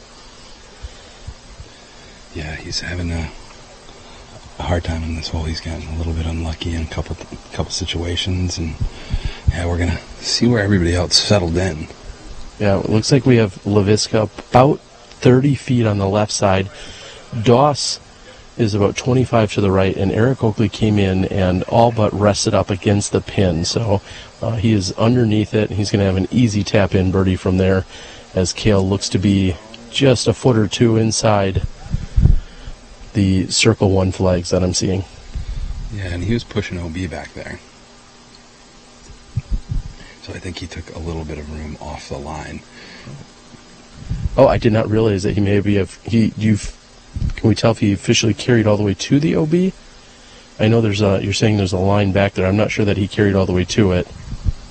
Yeah, I think we're just going to have to wait and see on that one. He did take some relief. I believe he was just inbounds and took his full meter. And he puts it in from there, no problems. Pro commentator tip: do not yell out just before they putt, "Are you in or out of bounds?" I've heard they don't like that. We're getting unofficial caddy to caddy to Side Friend News that he was in bounds. Yeah, and let's see if Nate can keep this birdie streak alive right now. And Doss converts easily. Michael Joe is going to lose some ground here to the rest of the group as he has struggled. He had the OBT shot and then not able to capitalize once he got toward the green. He's going to take his time. Again, a final confirmation that he was safe. That was Cale, that is.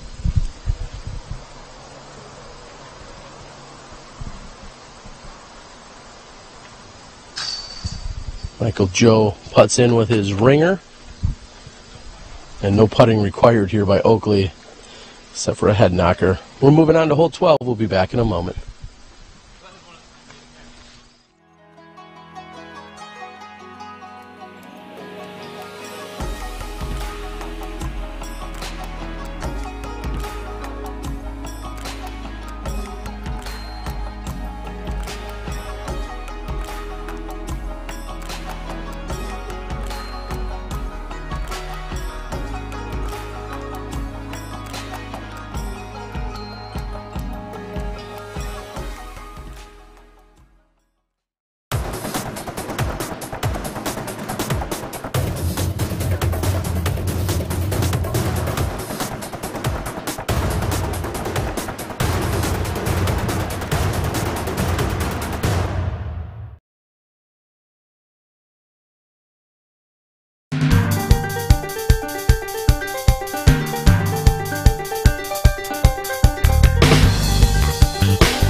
Reaches right through the basket.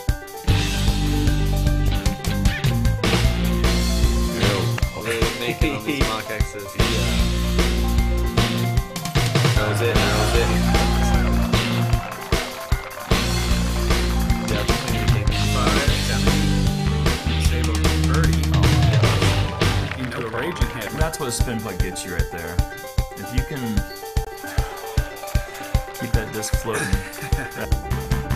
Speaking of Simon Lizotte, a huge putt in round 1 for birdie. He had the putter going strong all week long in Waco.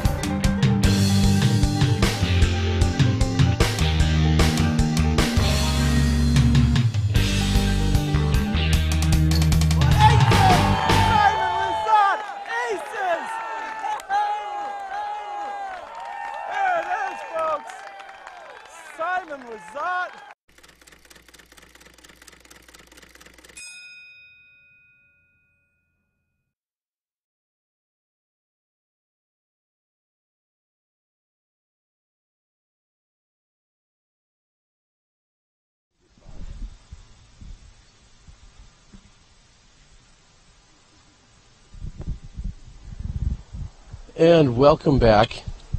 Jeff, a little bit of confusion for some of the regulars like myself as to where everyone's directed. I think we've seen a slight redesign of maybe this hole and the next hole. What's going on? Yeah, so last year we threw over the corner of this to the current pin location, and this year we've just moved over onto the dam. We installed a temporary tee where they can throw from a mat or the grass. And it's an island green on the other side. It's smaller than last year, and we've moved the tee of 13 as well. So right now we're watching the competitors get ready, and it looks like Nate's on the tee now in sole possession of a 2-stroke lead on the field at 19 under par. Looks like he's just testing the mat, getting confidence in his grip, and lining up a flight of 350 feet of carry over this basin.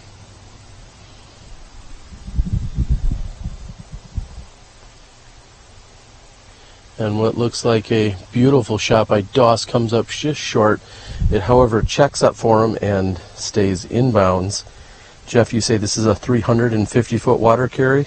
Yeah, that's just the carry. The pin is about 380 feet. This is really testing the resolve of our pro players who really got to put a good move on it. Eric Oakley looks like he put a great move on it. Is it going to get to the basket? Oh, and it pounces right next to it and curls to a stop probably about within 10 feet of the basket. Would have been probably SC top 10 there, Terry, if he cashed it out. We'll see if Cale can make a slight adjustment, maybe find himself at the bottom of the basket. That, however, is out wide right. It's coming in. It's going to be left, but still a great-looking shot, and it gets a really good stick. I think you can give him at least a 9.5 on that landing. Yeah, it doesn't get much better than that. And these guys are running this basket and making this hole look easy. Michael Joe, also no wind to speak of out here, which is certainly in their favor. He's past the pin. Let's check in with the women earlier today at Brewster Ridge. We advanced to hole 12, a 360-foot par 3. Jessica Weiss and Sarah Hokom are now tied with Paige Pierce for the lead. Valarie Jenkins puts up a beautiful drive. That's going to fade off left. She will have about a 25-foot look at birdie. Sarah Hokom puts that up, and it is also fading very nicely to the left. It cuts back a little right. She has a little bit longer birdie. Catrina Allen looks like she is running for the ace. That is going over and left. She's got about 45 to 50 feet. And Paige Pierce, who has missed 6 of her last 8 putts and is now tied for the lead, has this for birdie. Count it. Welcome back, Paige. Catrina Allen will be carding the par. We go to Valarie Jenkins and Sarah Hokom for the birdie putt. Valarie misses. Sarah gets it. We move on. Sarah Hokom and Paige Pierce are in the lead at 2 under par.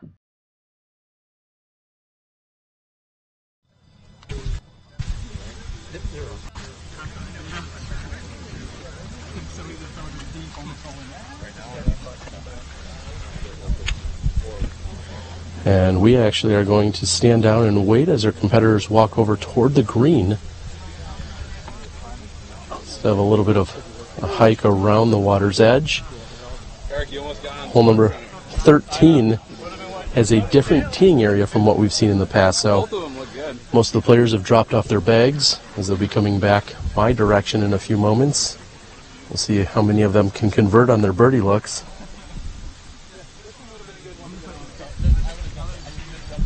Jeff, as our competitors move into position for the putts, talk about the excitement that you guys are feeling for having the World Championships coming here next year. Yeah, Terry, we couldn't be more excited. We've been building towards that goal since we first redesigned a small little course that was here and turned it into Brewster Ridge. So it's really, 5 years in the making. And, we're excited to work with the PDGA. We're already been, got a logo going. We're starting to, try to work on some sponsorship, and hopefully we can really deliver for the sport and for the resort and the community here and all disc golfers. We hope to put on one of the best shows that we've seen so far for all of disc golf. Looks like Nate Doss will be lining up from just outside Circle 1. This putt is going to be more about his footing and making sure he maintains not only his balance, but just really getting a good transition of power. And Nate Doss is dialed today, folks. Looks like Cale Leiviska may have a little captain in him at the moment. Cale's already looking forward to Fall Fest taking place here this weekend. But we have 4 competitors all looking at birdie looks here. How does the wind play? I don't feel like this is normal, probably, as we are out here and it's dead calm. Yeah, it is. It's pretty rare. This is one of the most windy areas in the state, up near the Green Mountain Ridge line, and right now it's just the rain's moved out and it's just dead still. The clouds don't even look like they're moving, and it looks like we're gonna have a star frame on hole 12, which is great to see, because this is not the easiest hole, and the competitors are like right back on track after that rain break that we had. And Eric Oakley finds himself no more than 5 feet past the pin, as you said. Just 8 throws to complete the hole. We'll be back with you guys after a word from our sponsors right here on the Disc Golf Pro Tour from Smuggler's Notch Resort.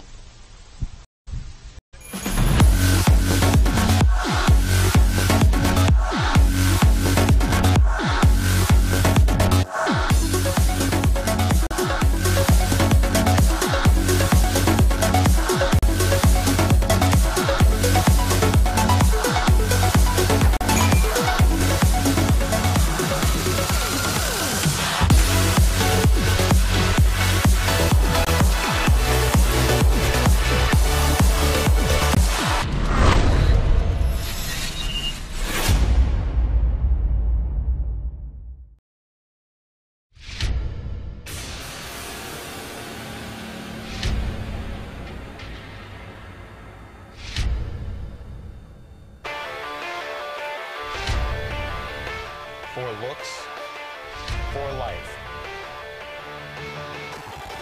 for Lincoln.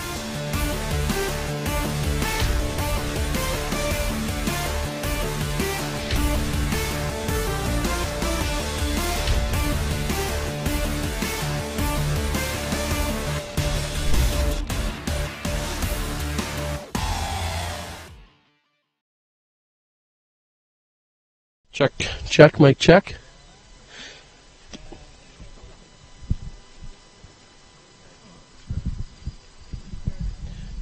And welcome back, everyone. I was just speaking with Jeff, our tournament director, and also co-designer, and all things influencing taking place out here at Smuggler's Notch.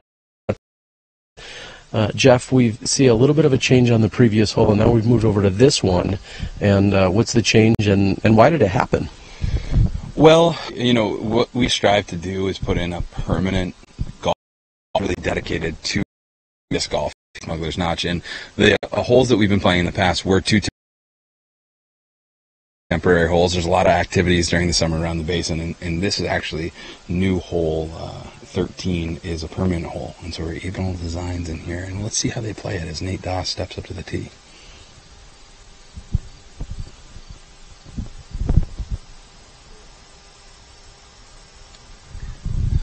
The disc is up in the air, and it looks like it's headed to the landing zone. It really wants to get left here because it reduces the amount of anhyzer and turn that they're going to have to put on their approach shots. Eric Oakley going with a backhand drive as well.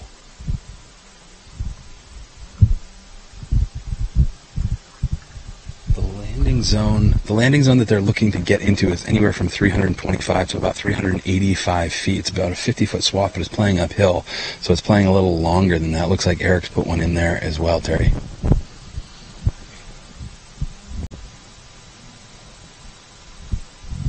And Cale, who has to be the smoothest, most effortless thrower you will find in all of disc golf. Every time he releases a disc, you're like, oh, that's got maybe 250 on it, and the next thing you know, it's 350 or 400 feet. Makes it look so easy. Michael Joe, 4th to tee. They've all gone with backhanded, right-handed throws on this. It's that one from Michael Joe is a little too far right. I'm not sure what view our audience has, but there is a beautiful tree on the corner here that's actually changing colors to its fall shades, but you have to really bend one around that. The further right you are, the more challenge that you have to get around it, and you know the next shot up is about 400 feet depending on where your tee shot has gotten to, so it's become a little bit more challenging even though it's shorter than the 800-foot shot. I was checking with the women over at Brewster Ridge. 555, hole 13, 555-foot par 4. That second shot, for any chance at a birdie, you got to get that second shot into a tight tunnel into the woods. Sarah Hokom puts it crazy low, gets a beautiful skip. That is going right down the fairway. A great shot by Sarah Hokom. Out of her hand, I suspect she was not very happy. Paige Pierce, off left. That is Bogey City over there. Paige Pierce will be carding the bogey on hole 13. Valarie Jenkins now. She pulls that right, and it kicks right. That is also Bogey City on hole 13. There is a lot of room for bogeys. Catrina Allen right in the middle, but not very far. Sarah Hokom, probably the best shot of the round. 8 feet from the pin. She cards the birdie. Everyone else cards the bogey. We're moving on to 14.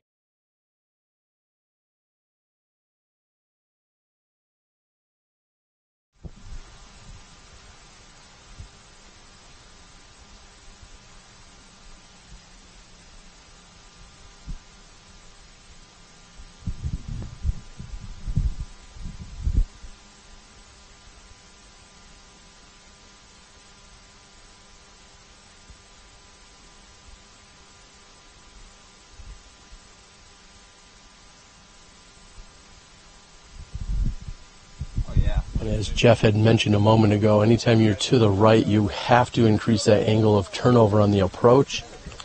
Great shot by Michael Johansen. Finds himself right side fairway to the elevated pin.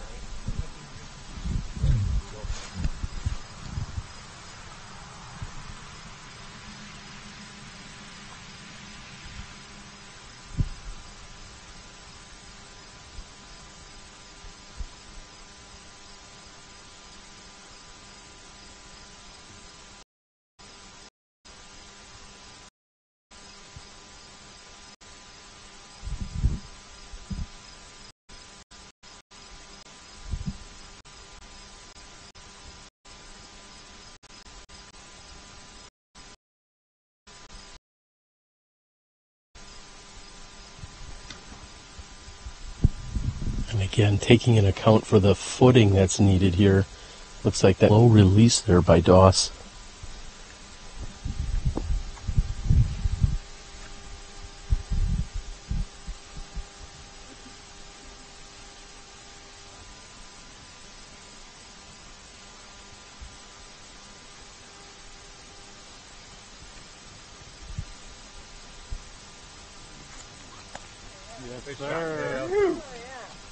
And what a shot by Cale Leiviska.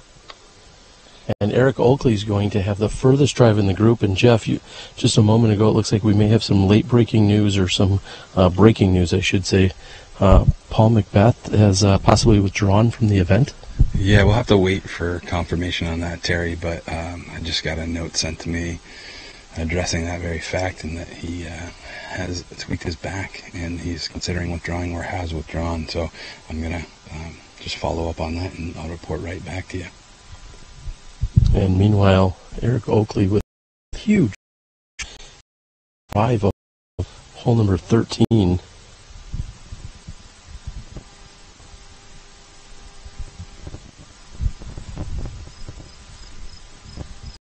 And that Gale, and I believe the tree on the right side may have forced the forehand.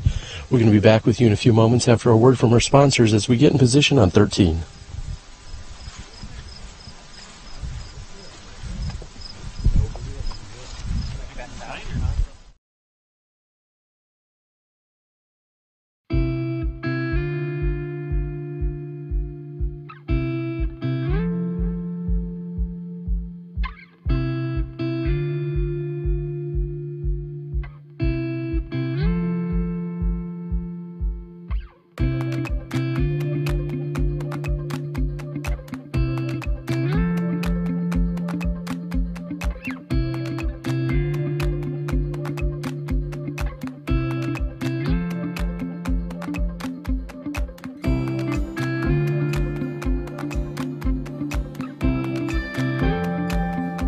Now it looks sorry.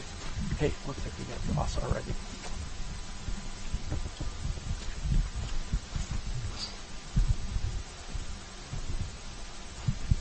And Doss approaches to 15 feet right of the pin.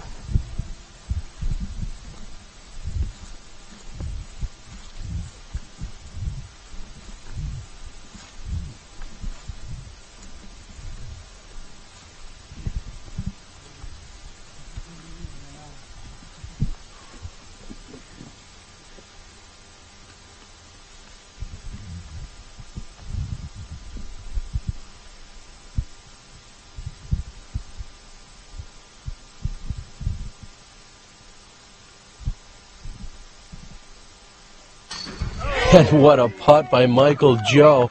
That's one way to get a birdie here on hole 13. Yeah, with the elevated basket in tow, he sinks his 55-footer. It was a great putt from him. It was very soft, nice touch, dying right into the cage, what you want to see on an elevated basket. And here's Eric Oakley trying to take advantage of it. 2 great shots. He's just inside circle 1.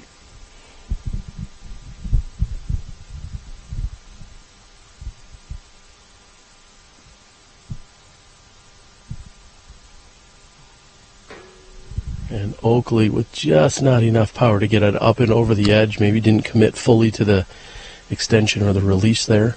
From the exact same distance, we have Cale Leiviska for birdie.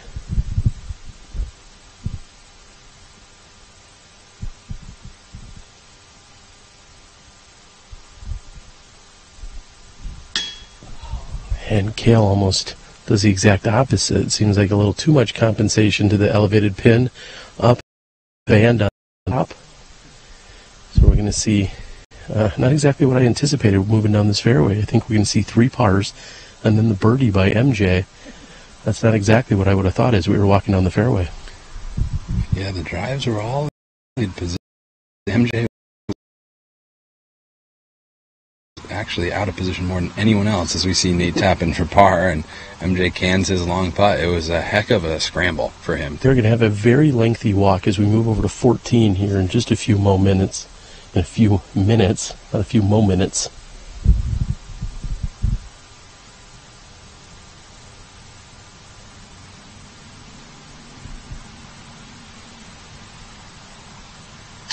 And Jeff, thank you for joining us. Anything to say as we head out here? Yeah, I just want to thank all the viewers at home. I want to thank the staff and spectators and volunteers for making this possible. And I should be back for another day. I'd love to join you, Terry, but I'm going to sign off and let Dana Vici take over for some color commentary in my place. That's one interesting trade-off. We'll be back in a few moments after a long walk to 14.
If you're fortunate enough or skilled enough, whichever way you want to look at it, to start picking up a couple birdies in a row and everything's feeling good. I mean, I'm not really thinking about anything. I'm just sort of supremely confident that I can birdie the next hole and the next hole and the next hole. And until you get surprised and can't do it, you just kind of keep going, and then take it from there. But it's just, you don't have to think much when you're playing really well.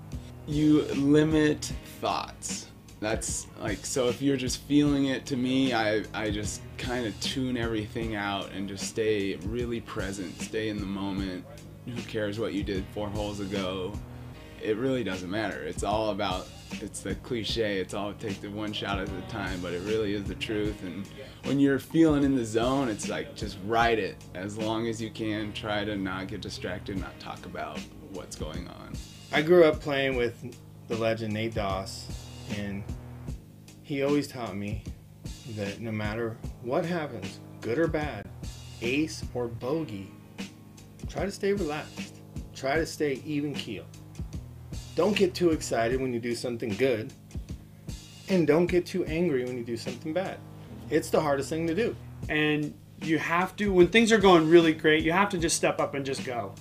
Because you know that your body, your muscles, everything are so perfectly in tune that if you get your brain in the way, you're destined for failure. That's the thing that you're always thinking, well, is this happening because of, is this lucky or whatever it might be? You have to stand there and say, no, I'm doing this because I prepared myself to do it. I'm ready to go. And really, that's what it is.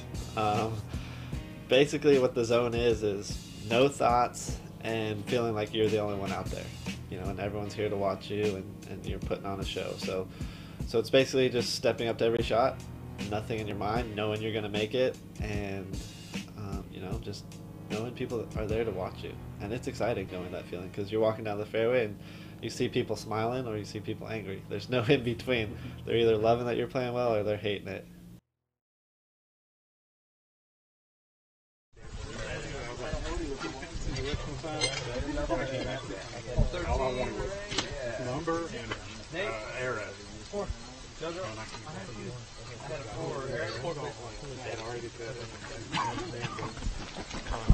Welcome back, everyone. After we've taken a lengthy walk, we are back here now parallel to what we saw in hole number 3 earlier. Michael Johansen will have the box with his birdie.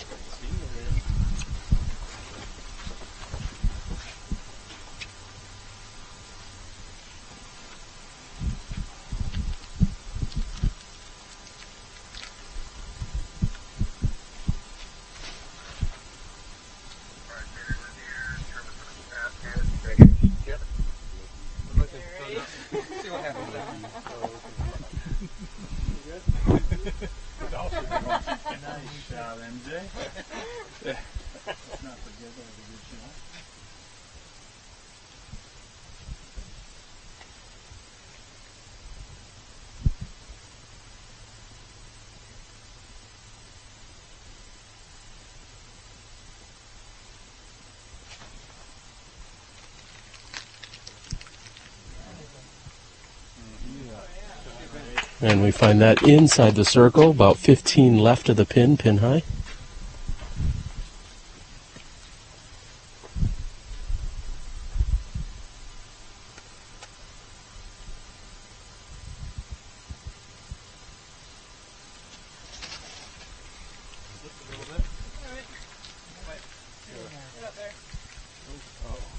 And knocked down short. That looks to be about the edge of circle 2.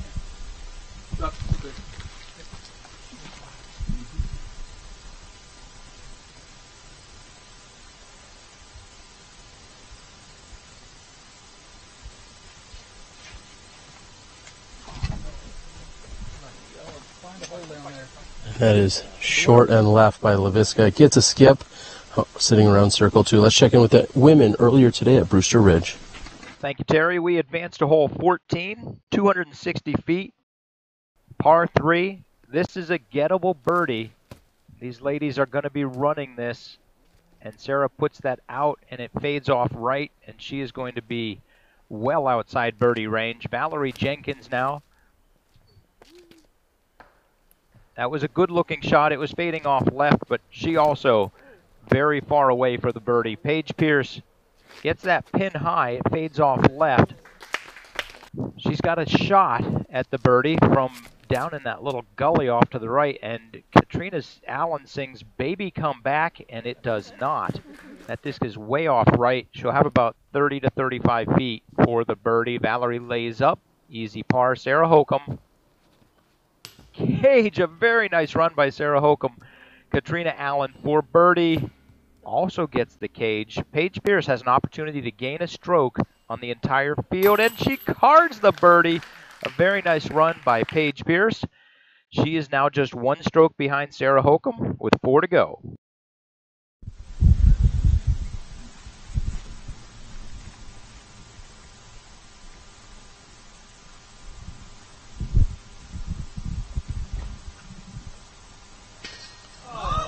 Oh, and not enough by MJ, just short. Another gentle splash out, and as we're moving down the fairway here, Dana Vici joins me. And Dana, good to see you.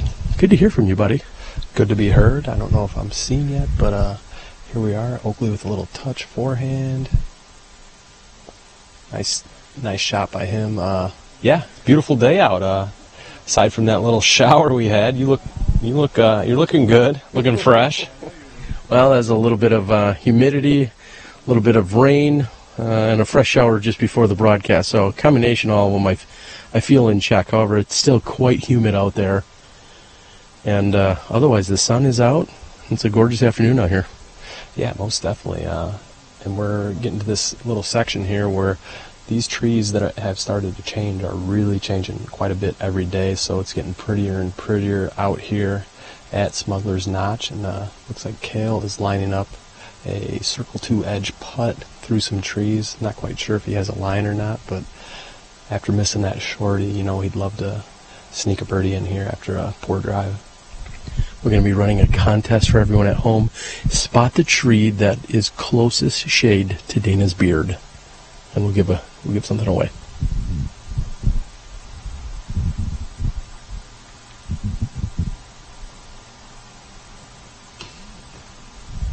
And unfortunately, a no-go for Cale Leiviska.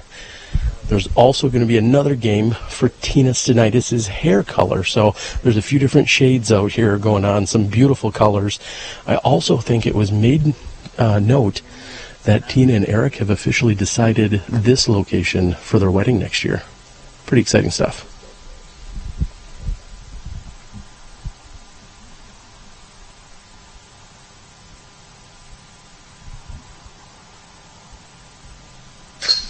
And the Doss birdie train rolls on. I believe that gives him 6 of the last 8.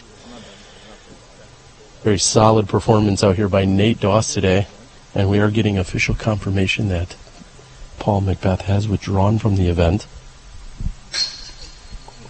Sounds as if there was a tweak in his back. I'm not sure if some of the wet grass and other conditions attributed to that or not. Yeah, this is the time of year, you know, we got the major coming up, the NT finale, the Pro Tour finale. It's not a time to try to play through an injury, and Paul smartly withdraws. Michael Joe taps in. We're moving to 15, just a few to go here on Fox Run Meadows.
Cale Leiviska taking scores, carding Nate Doss's birdie 2, the only one on hole 14, somewhat surprising.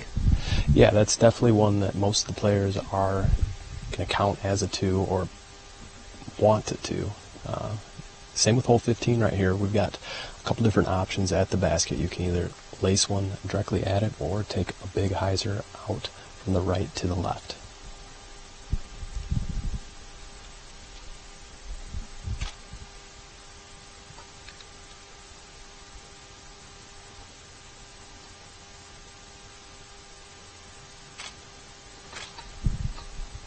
Playing out over the OB, as you just mentioned a moment ago, Dana. That looks to be a great shot. It's just got to fight through. I'm going to say there's a little bit of a shake of a dice once you get up near those final few trees, whether you catch one or not. But with the way Doss has been throwing today, I knew that was going to go right through for him.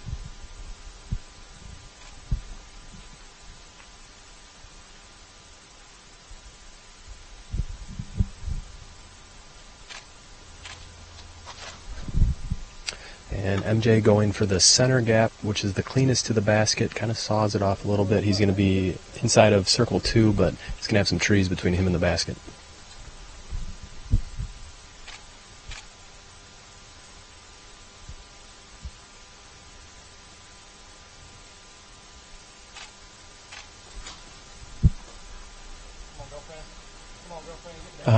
Eric says he's got a girlfriend that's up there.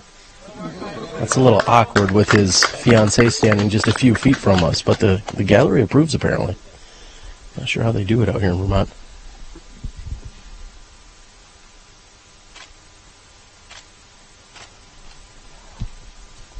And Cale looks like he's going for the hyzer route, needs to get clean like Doss. It does, and that's inside the circle. Let's check in with the women on 15. Sarah Hokom now leads Paige Pierce by 1, Jessica Weiss by 2. Things are nice and tight as we enter hole 15, 360 feet. Paige Pierce left, right, comes back to the center.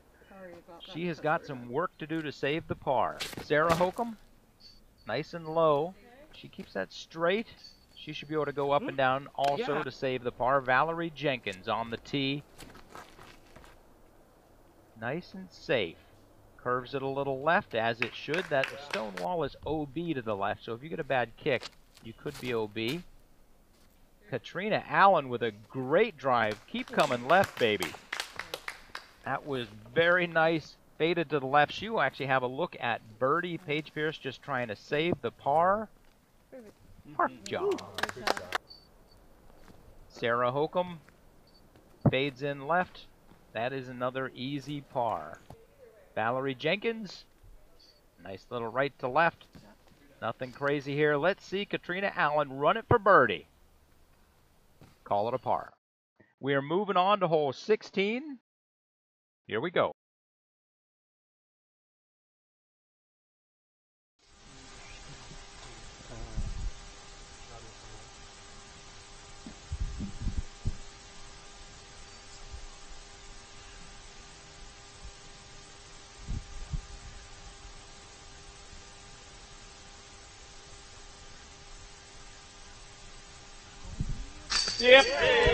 Enough power that time by MJ. Another birdie here. Yeah, out of his hand, it sounded like he let out a groan or said no, and it was just good enough. Looks like Cale is out from, he's about 18 to 20.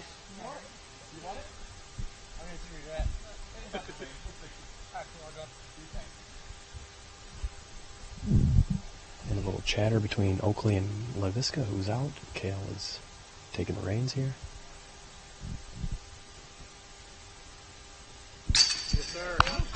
And as I'm looking at UDisc Live, I definitely want to send a shout out. Grady Shue, who's in a tie for 6th at the moment, had taken a 1, as in an ace, on hole number 3 earlier today. Congrats, Grady.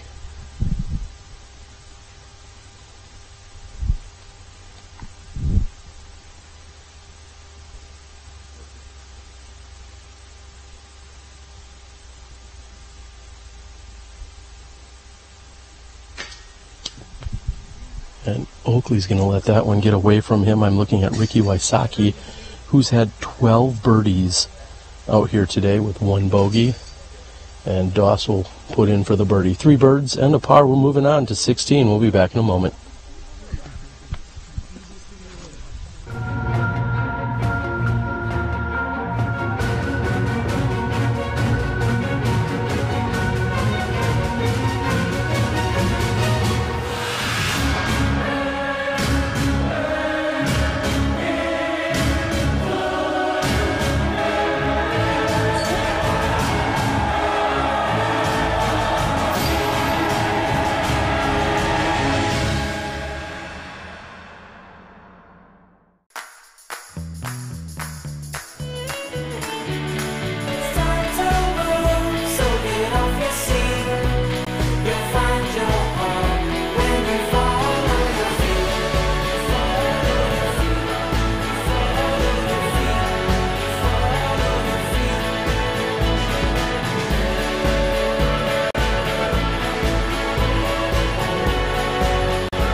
And welcome back. We are taking a look over at hole number 17 as it parallels 15's tee. I think they're just waiting on a few more players to clear out.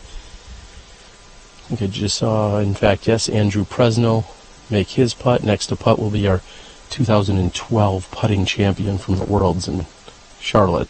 Of course. Weston Isaacs. Yeah, who else would I be talking about?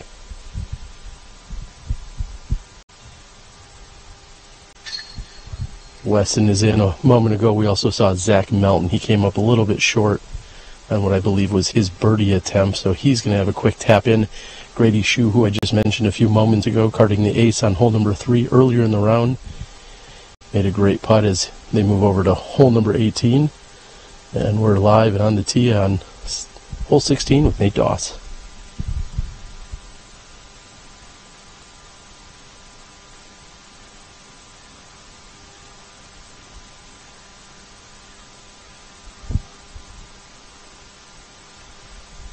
Dana, there's really just one way to go at this hole unless you're maybe Simon Lizotte or Eagle McMahon. Yeah, I actually played with Eagle, who did go for the Eagle unsuccessfully, but then mashed his circle 3 shot up into the circle and saved a 4. It was kind of ridiculous, but this hole is probably the easiest par 4 out here. It's all about biting off as much as you can. Both the first 2 throws didn't bite anything off. Looks like Cale is lining up with Heiser as well, but yeah. So you just have to throw a soft Heiser and you got a wide open look at the green, but if you want to bite off, you can definitely have a really easy birdie.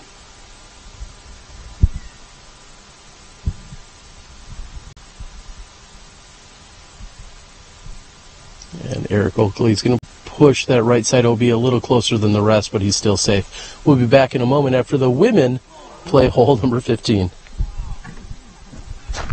Hole 16, 400-foot par 3, the most difficult par 3 of Brewster Ridge. Downhill 400 feet. Paige Pierce is on the tee, and that kicks right, which was very nice. Along the whole left side of this is OB, that stone wall, and to the left is out of bounds. Sarah Hokom goes nowhere near out of bounds. She's going to have about 60 feet for birdie. Valarie Jenkins, 400 feet downhill. She sets herself up for a pretty long birdie look. And Catrina Allen, that thing turns left to right. Very nice. If it keeps going, she's going to be in good position.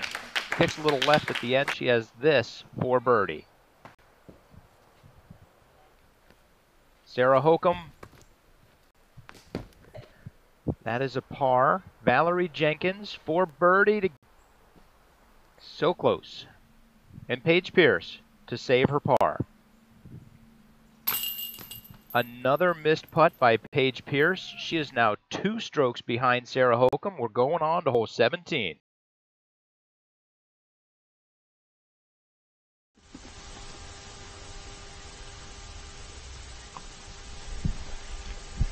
And welcome to the upshots here. Looks like Nate Doss up first, weighing his options, whether he's going to go straight at it with a putter or Heiser around that telephone pole.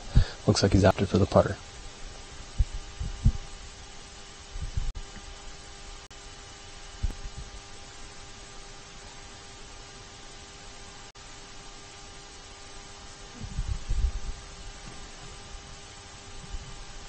That is Nate's most understable putter, pushing that right side. Looks like he could have hung it a little bit closer to the tree line, but he'll have a putt from there. Yep, good miss. The right side of the Keen wall is out of bounds. On the left is the woods. There is not out of bounds there, so if you're going to miss, that's where you want to miss, but I don't think we'll see anyone in the woods from these drives. Cale opts for the second of 2 routes, going out and around and putting himself within 10 feet of the pin. Seems to be a high percentage shot, playing Heiser out and around. Yeah, that looked pretty easy, and it's all about just giving it a little bit of height and missing the telephone pole. And I assume MJ's got his banger and lining up a straight shot right at the bucket.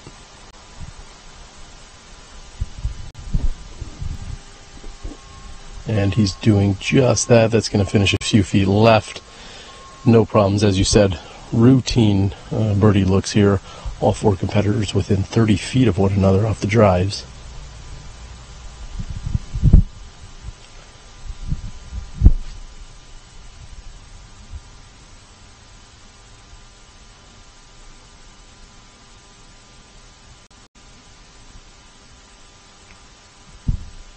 And Oakley goes a little high floater, nose up. It's tracking towards the bucket. Comes up about 15 short. He's going to have a nice look at birdie there. We're going to continue down the fairway and kind of bask in this now gorgeous afternoon that we're experiencing out here. It's a Thursday in September. Also, I mentioned a little earlier, we're going to be out here in about 1 year for the PDGA World Championships taking place at Smuggler's Notch Resort. That's a pretty exciting proposition. It's going to be a little later in the year. It might be cooler, maybe like what we're experiencing now, but September in Vermont, I don't think you can draw it up any better, Dana. Oh, most definitely. And we're blessed here. The leaves are changing a little bit earlier than they normally do, and it's just absolutely gorgeous. And Vermont has just got so much to offer. These courses have so much to offer. I suggest calling Smuggler's Notch, booking your rooms right now, and you could probably do that by the time they hole out from hole 16, but this would be the one to come and watch if you're going to watch a World Championship.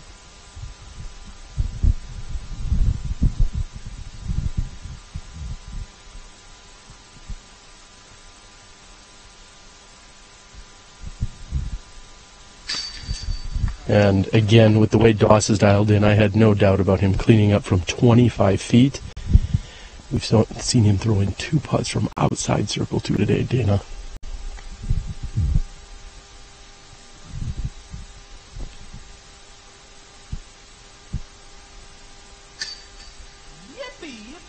Come on, dude. And Eric Oakley trying to give himself a little pep talk here. He says he's got the yips. And he'll clean that one up again, letting a birdie just slip right through his hands right when he was in position for it. Yeah, that's, as Eric is saying, that is 3 in a row that he has missed. That was the closest of the 3. It's not going to keep him up on the lead card. He's not happy with himself. Happy is MJ. That's a birdie. And Cale's going to find himself right next to the basket, as we said, going with the Solheiser approach, and he taps in. We've got hole 17, where Magic from Dynamite took place last year. We'll be back after a word from our sponsors. Disc golf is in the air.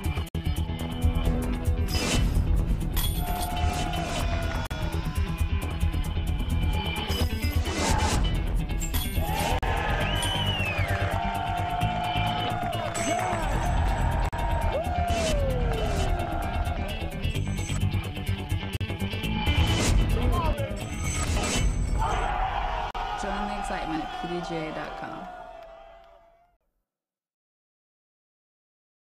G'day, my name's Chris. I'm here today to tell you a little bit about our disc stacks. They're disc pants manufactured specifically for disc golf. They basically have 4-way stretch, water repellent material. They have a towel attachment pocket in the front side of each pair of pants. They have zip back pockets. They have enough belt loops to tie you up, and you got reflectors, so for those of you riding to the course on your bike, you'll be safe in the dude pants. We're predicting these pants are going to become legendary. Get yourself some.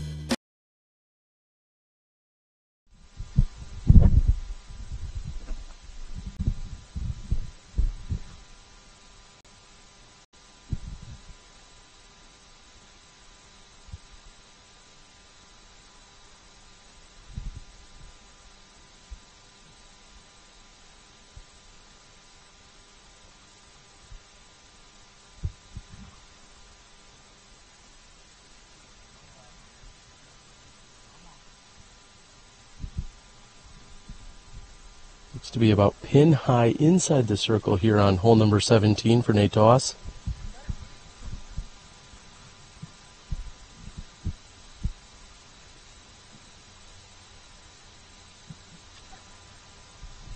That is tight against that left side, catches the tree.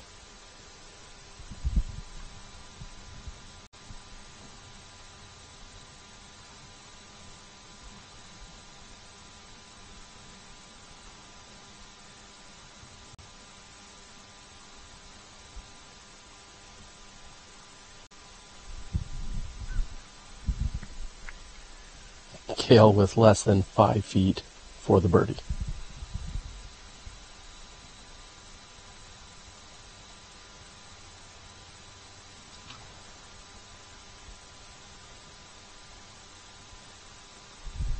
Great shot here by Oakley. And it looks to be about pin high, 25 feet or so. Let's see how the women did earlier on 17.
And MJ has about 80 feet to the pin after getting, well, a relatively good kick. He was tight to this woods, Dana, that could have resulted in a difficult up and down. Instead, he's just going to walk away with a drop in par. As Nate Sexton would say, that's a good reaction off that tree. That could have been a little bit of a scramble, but instead, walk away with the par. And then we've got a few birdie putts here.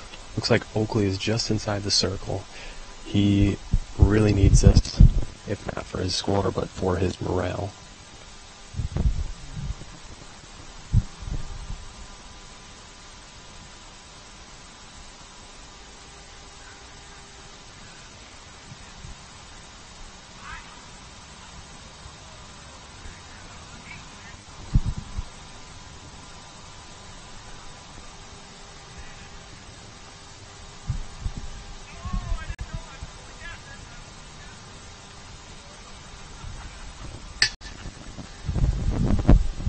And a lack of converting is going to keep Eric Oakley off of the leader card for tomorrow. It's all but inevitable at this point.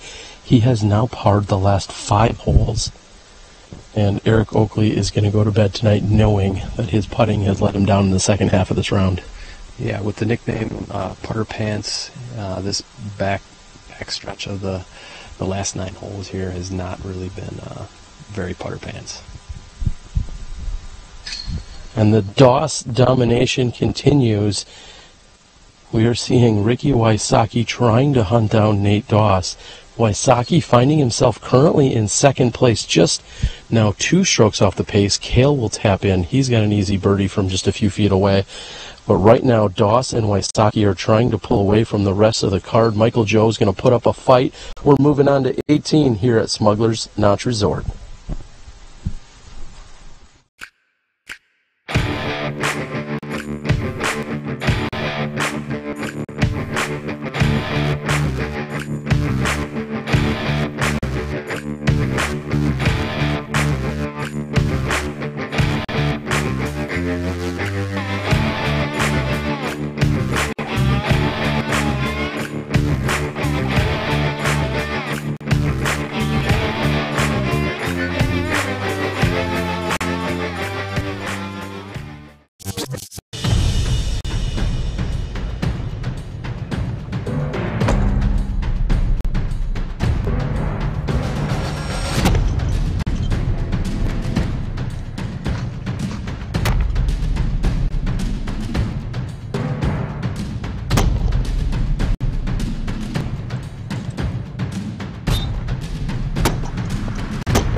That's it, man.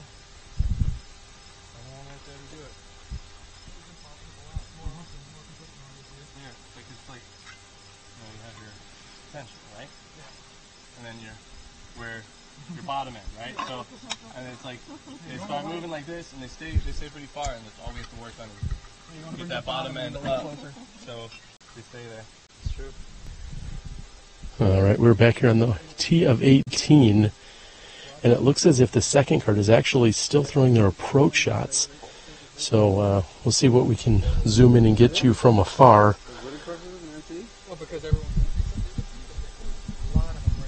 Dana, in the meantime, let's talk a little bit about scores not found here on the leader card, but maybe a little bit further down. Some of the hot rounds that we saw, Jeremy Colling making a solid push today, shooting an 11 under par. Paul Ulibarri shooting a 9 under par. Nate Sexton with an 8.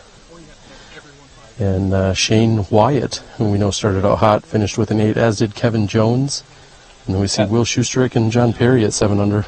Kevin Jones actually birdied every single hole on the back 9 today after kind of a quiet start. DG Mike filled me in with the intel on him and said, the guy's legit. So keep an eye out for Kevin Jones. I saw him play the other week at Byram and was impressed, and looks like he got it going here on the back 9 and had himself a really good round.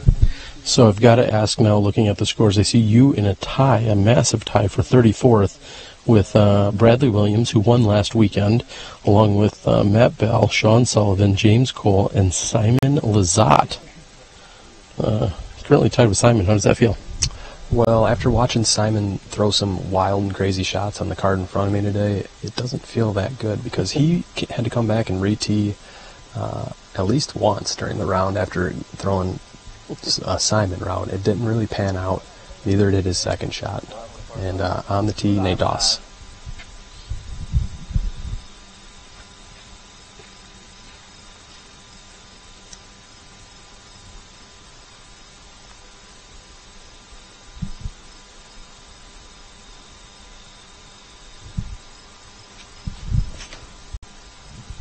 Nate Doss with a great hyzer drive here off the tee. He wants it to push left, but not too far left. That looks to be in pretty good position for Doss. Yeah, he's going to have some decisions on his upshot, whether he goes up the gut or to the left. Looks as if Leiviska has a little bit more angle on that. I think we're going to see a similar result ultimately. He does get a skip closer to the road. That'll give him a little more room to breathe from that left side.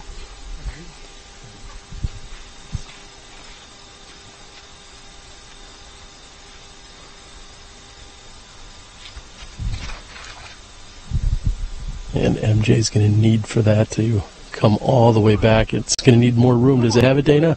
It's warning track power. And he's going to be throwing from way back up near the tee pad.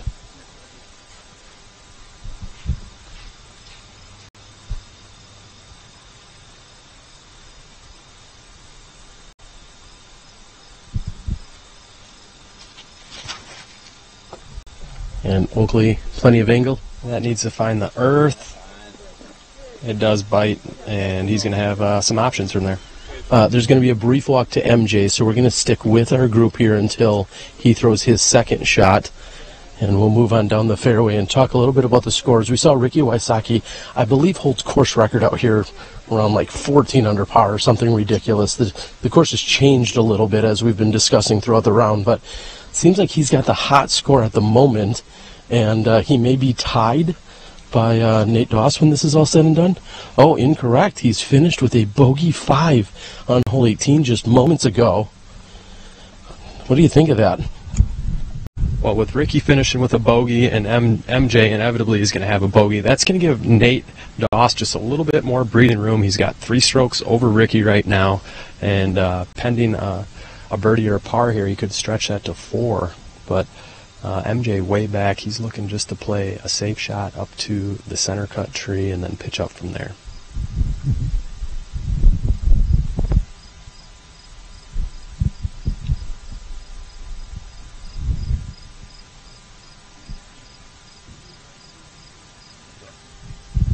MJ out over the OB, easily tracking center cut, as Dana said. Let's get back to the women now as they complete their 18th hole at Brewster Ridge.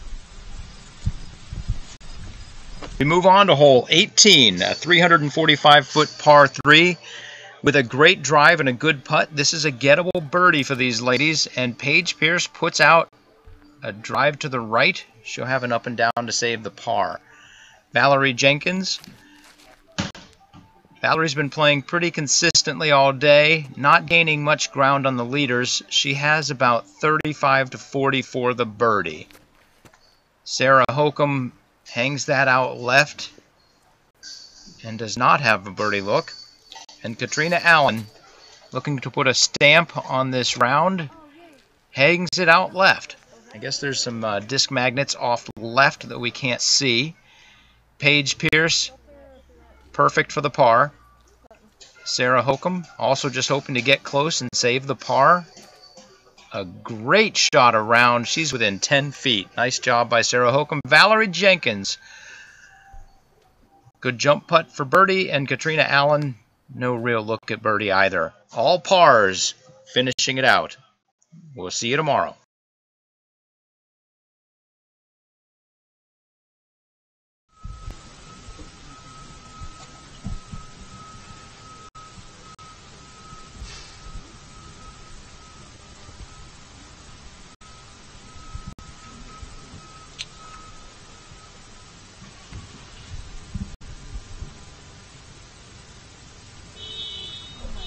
Oh, and what timing there.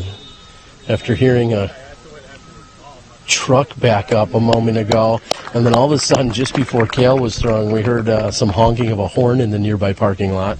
Yeah, ice in his veins. He followed through and stayed put with the shot through his PA3 from there. Great shot. He's going to be within about 15 feet. Looks like Eric Oakley has a felon, and he's going with the left to right forehand shot. We have a tow truck that is creeping up on us now.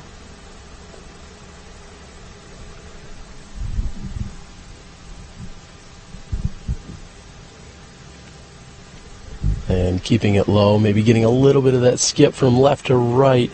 Could have used a little bit more power. We know with his putting woes in the last few holes, he would have loved to put that directly under the basket and not even had to pull out a putter, but he's gonna be left with a little bit of a tester there. Yep.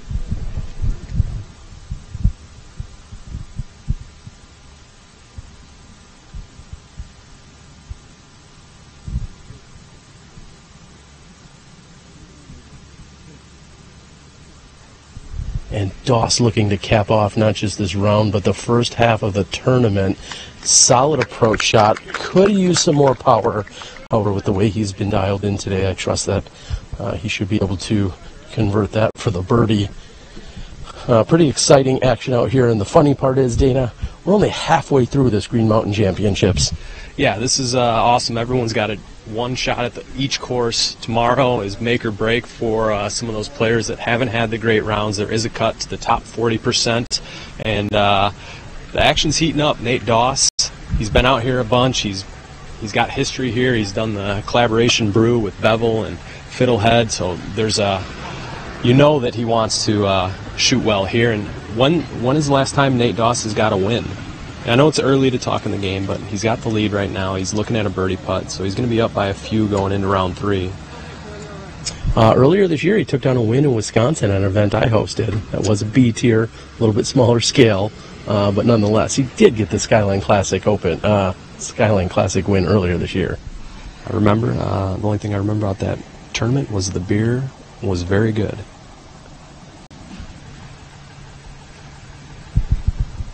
And Michael Joe with a great shot. Oh, and the gallery wanted it just as we did, right off the top. What a great shot by Michael Joe. That seemed to flip up and just go dead straight for him. Great to see Green Mountain Championships, of course, presented by Discraft. And we're seeing some of our finest Discraft representatives step it up and put on a great show here this weekend. Yeah, most definitely. As we're walking up to the green here, it looks like Nate is about 7 feet inside of circle 1, so he's got a little bit of a tester here. But as you said, he's been jamming these all day, and I I suspect him to continue that trend here.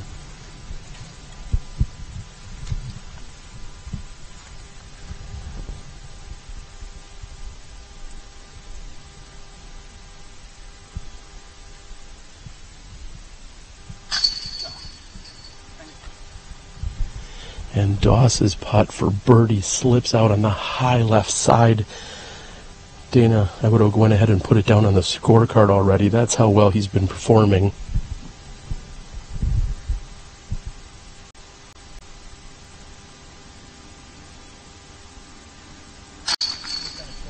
Cale, however, is in for the birdie 3. That's going to push him to 20 under par.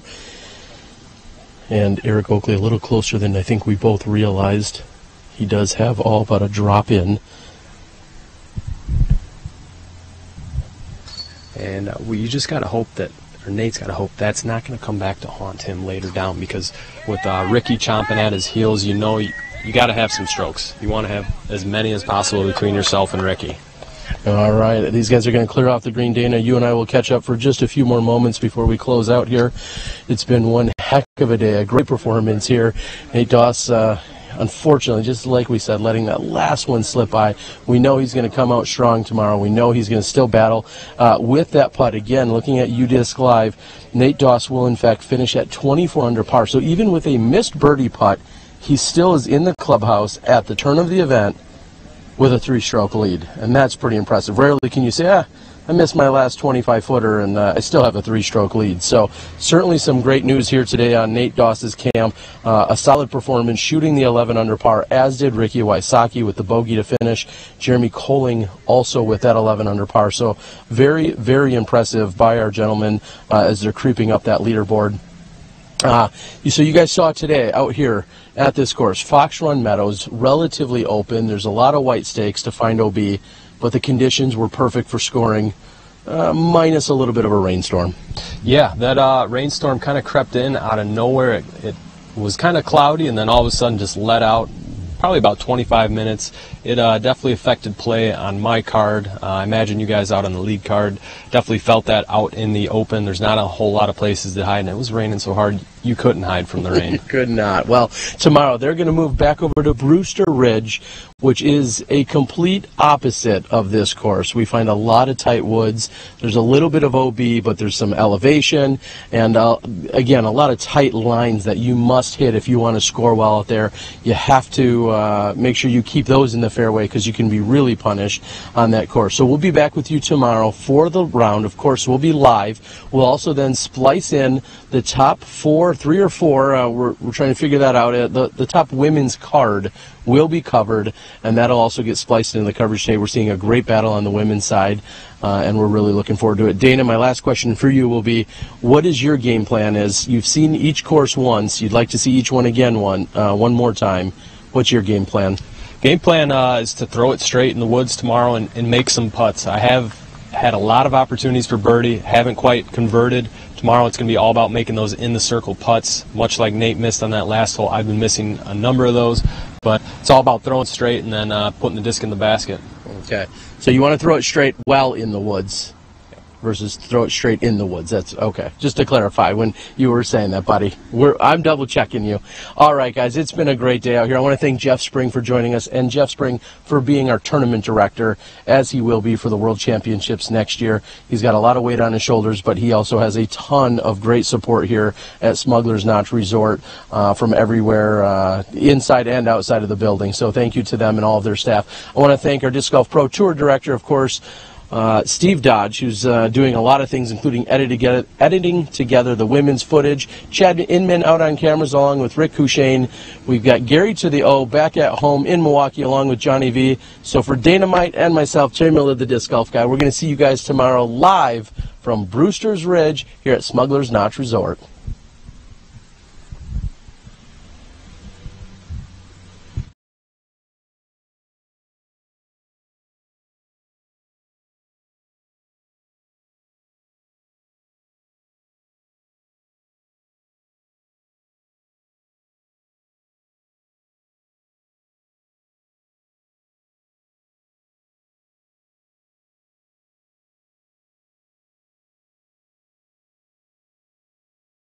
Let's see how the women did earlier.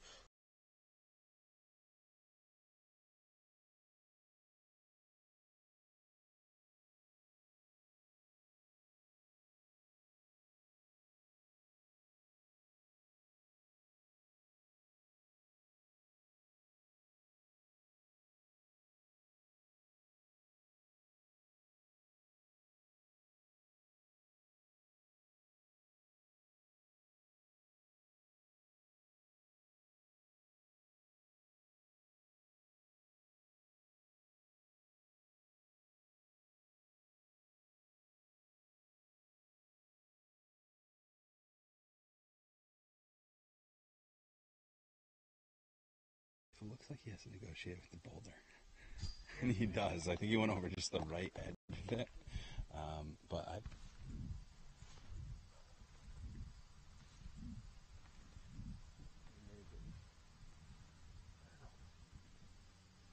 To the pin is about 80 to 90 feet, so you definitely want to get as far past this rock wall as you can.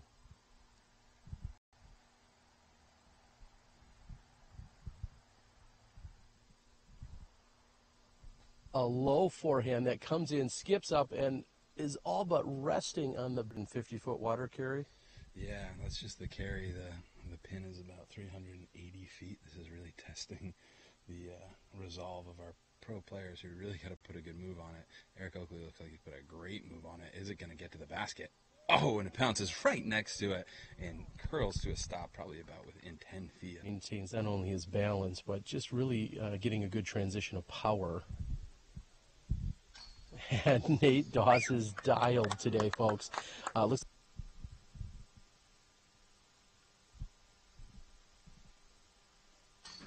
And what a putt by Michael Joe.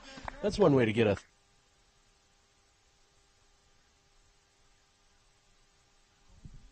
Yep. Enough power that time by MJ. Another birdie here.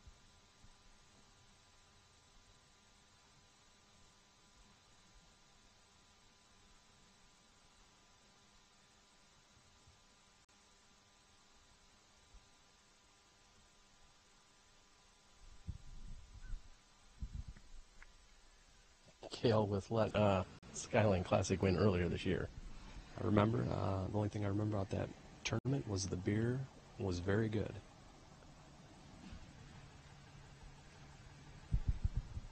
And Michael Joe with a great shot. Oh, and the gallery wanted it just as we did.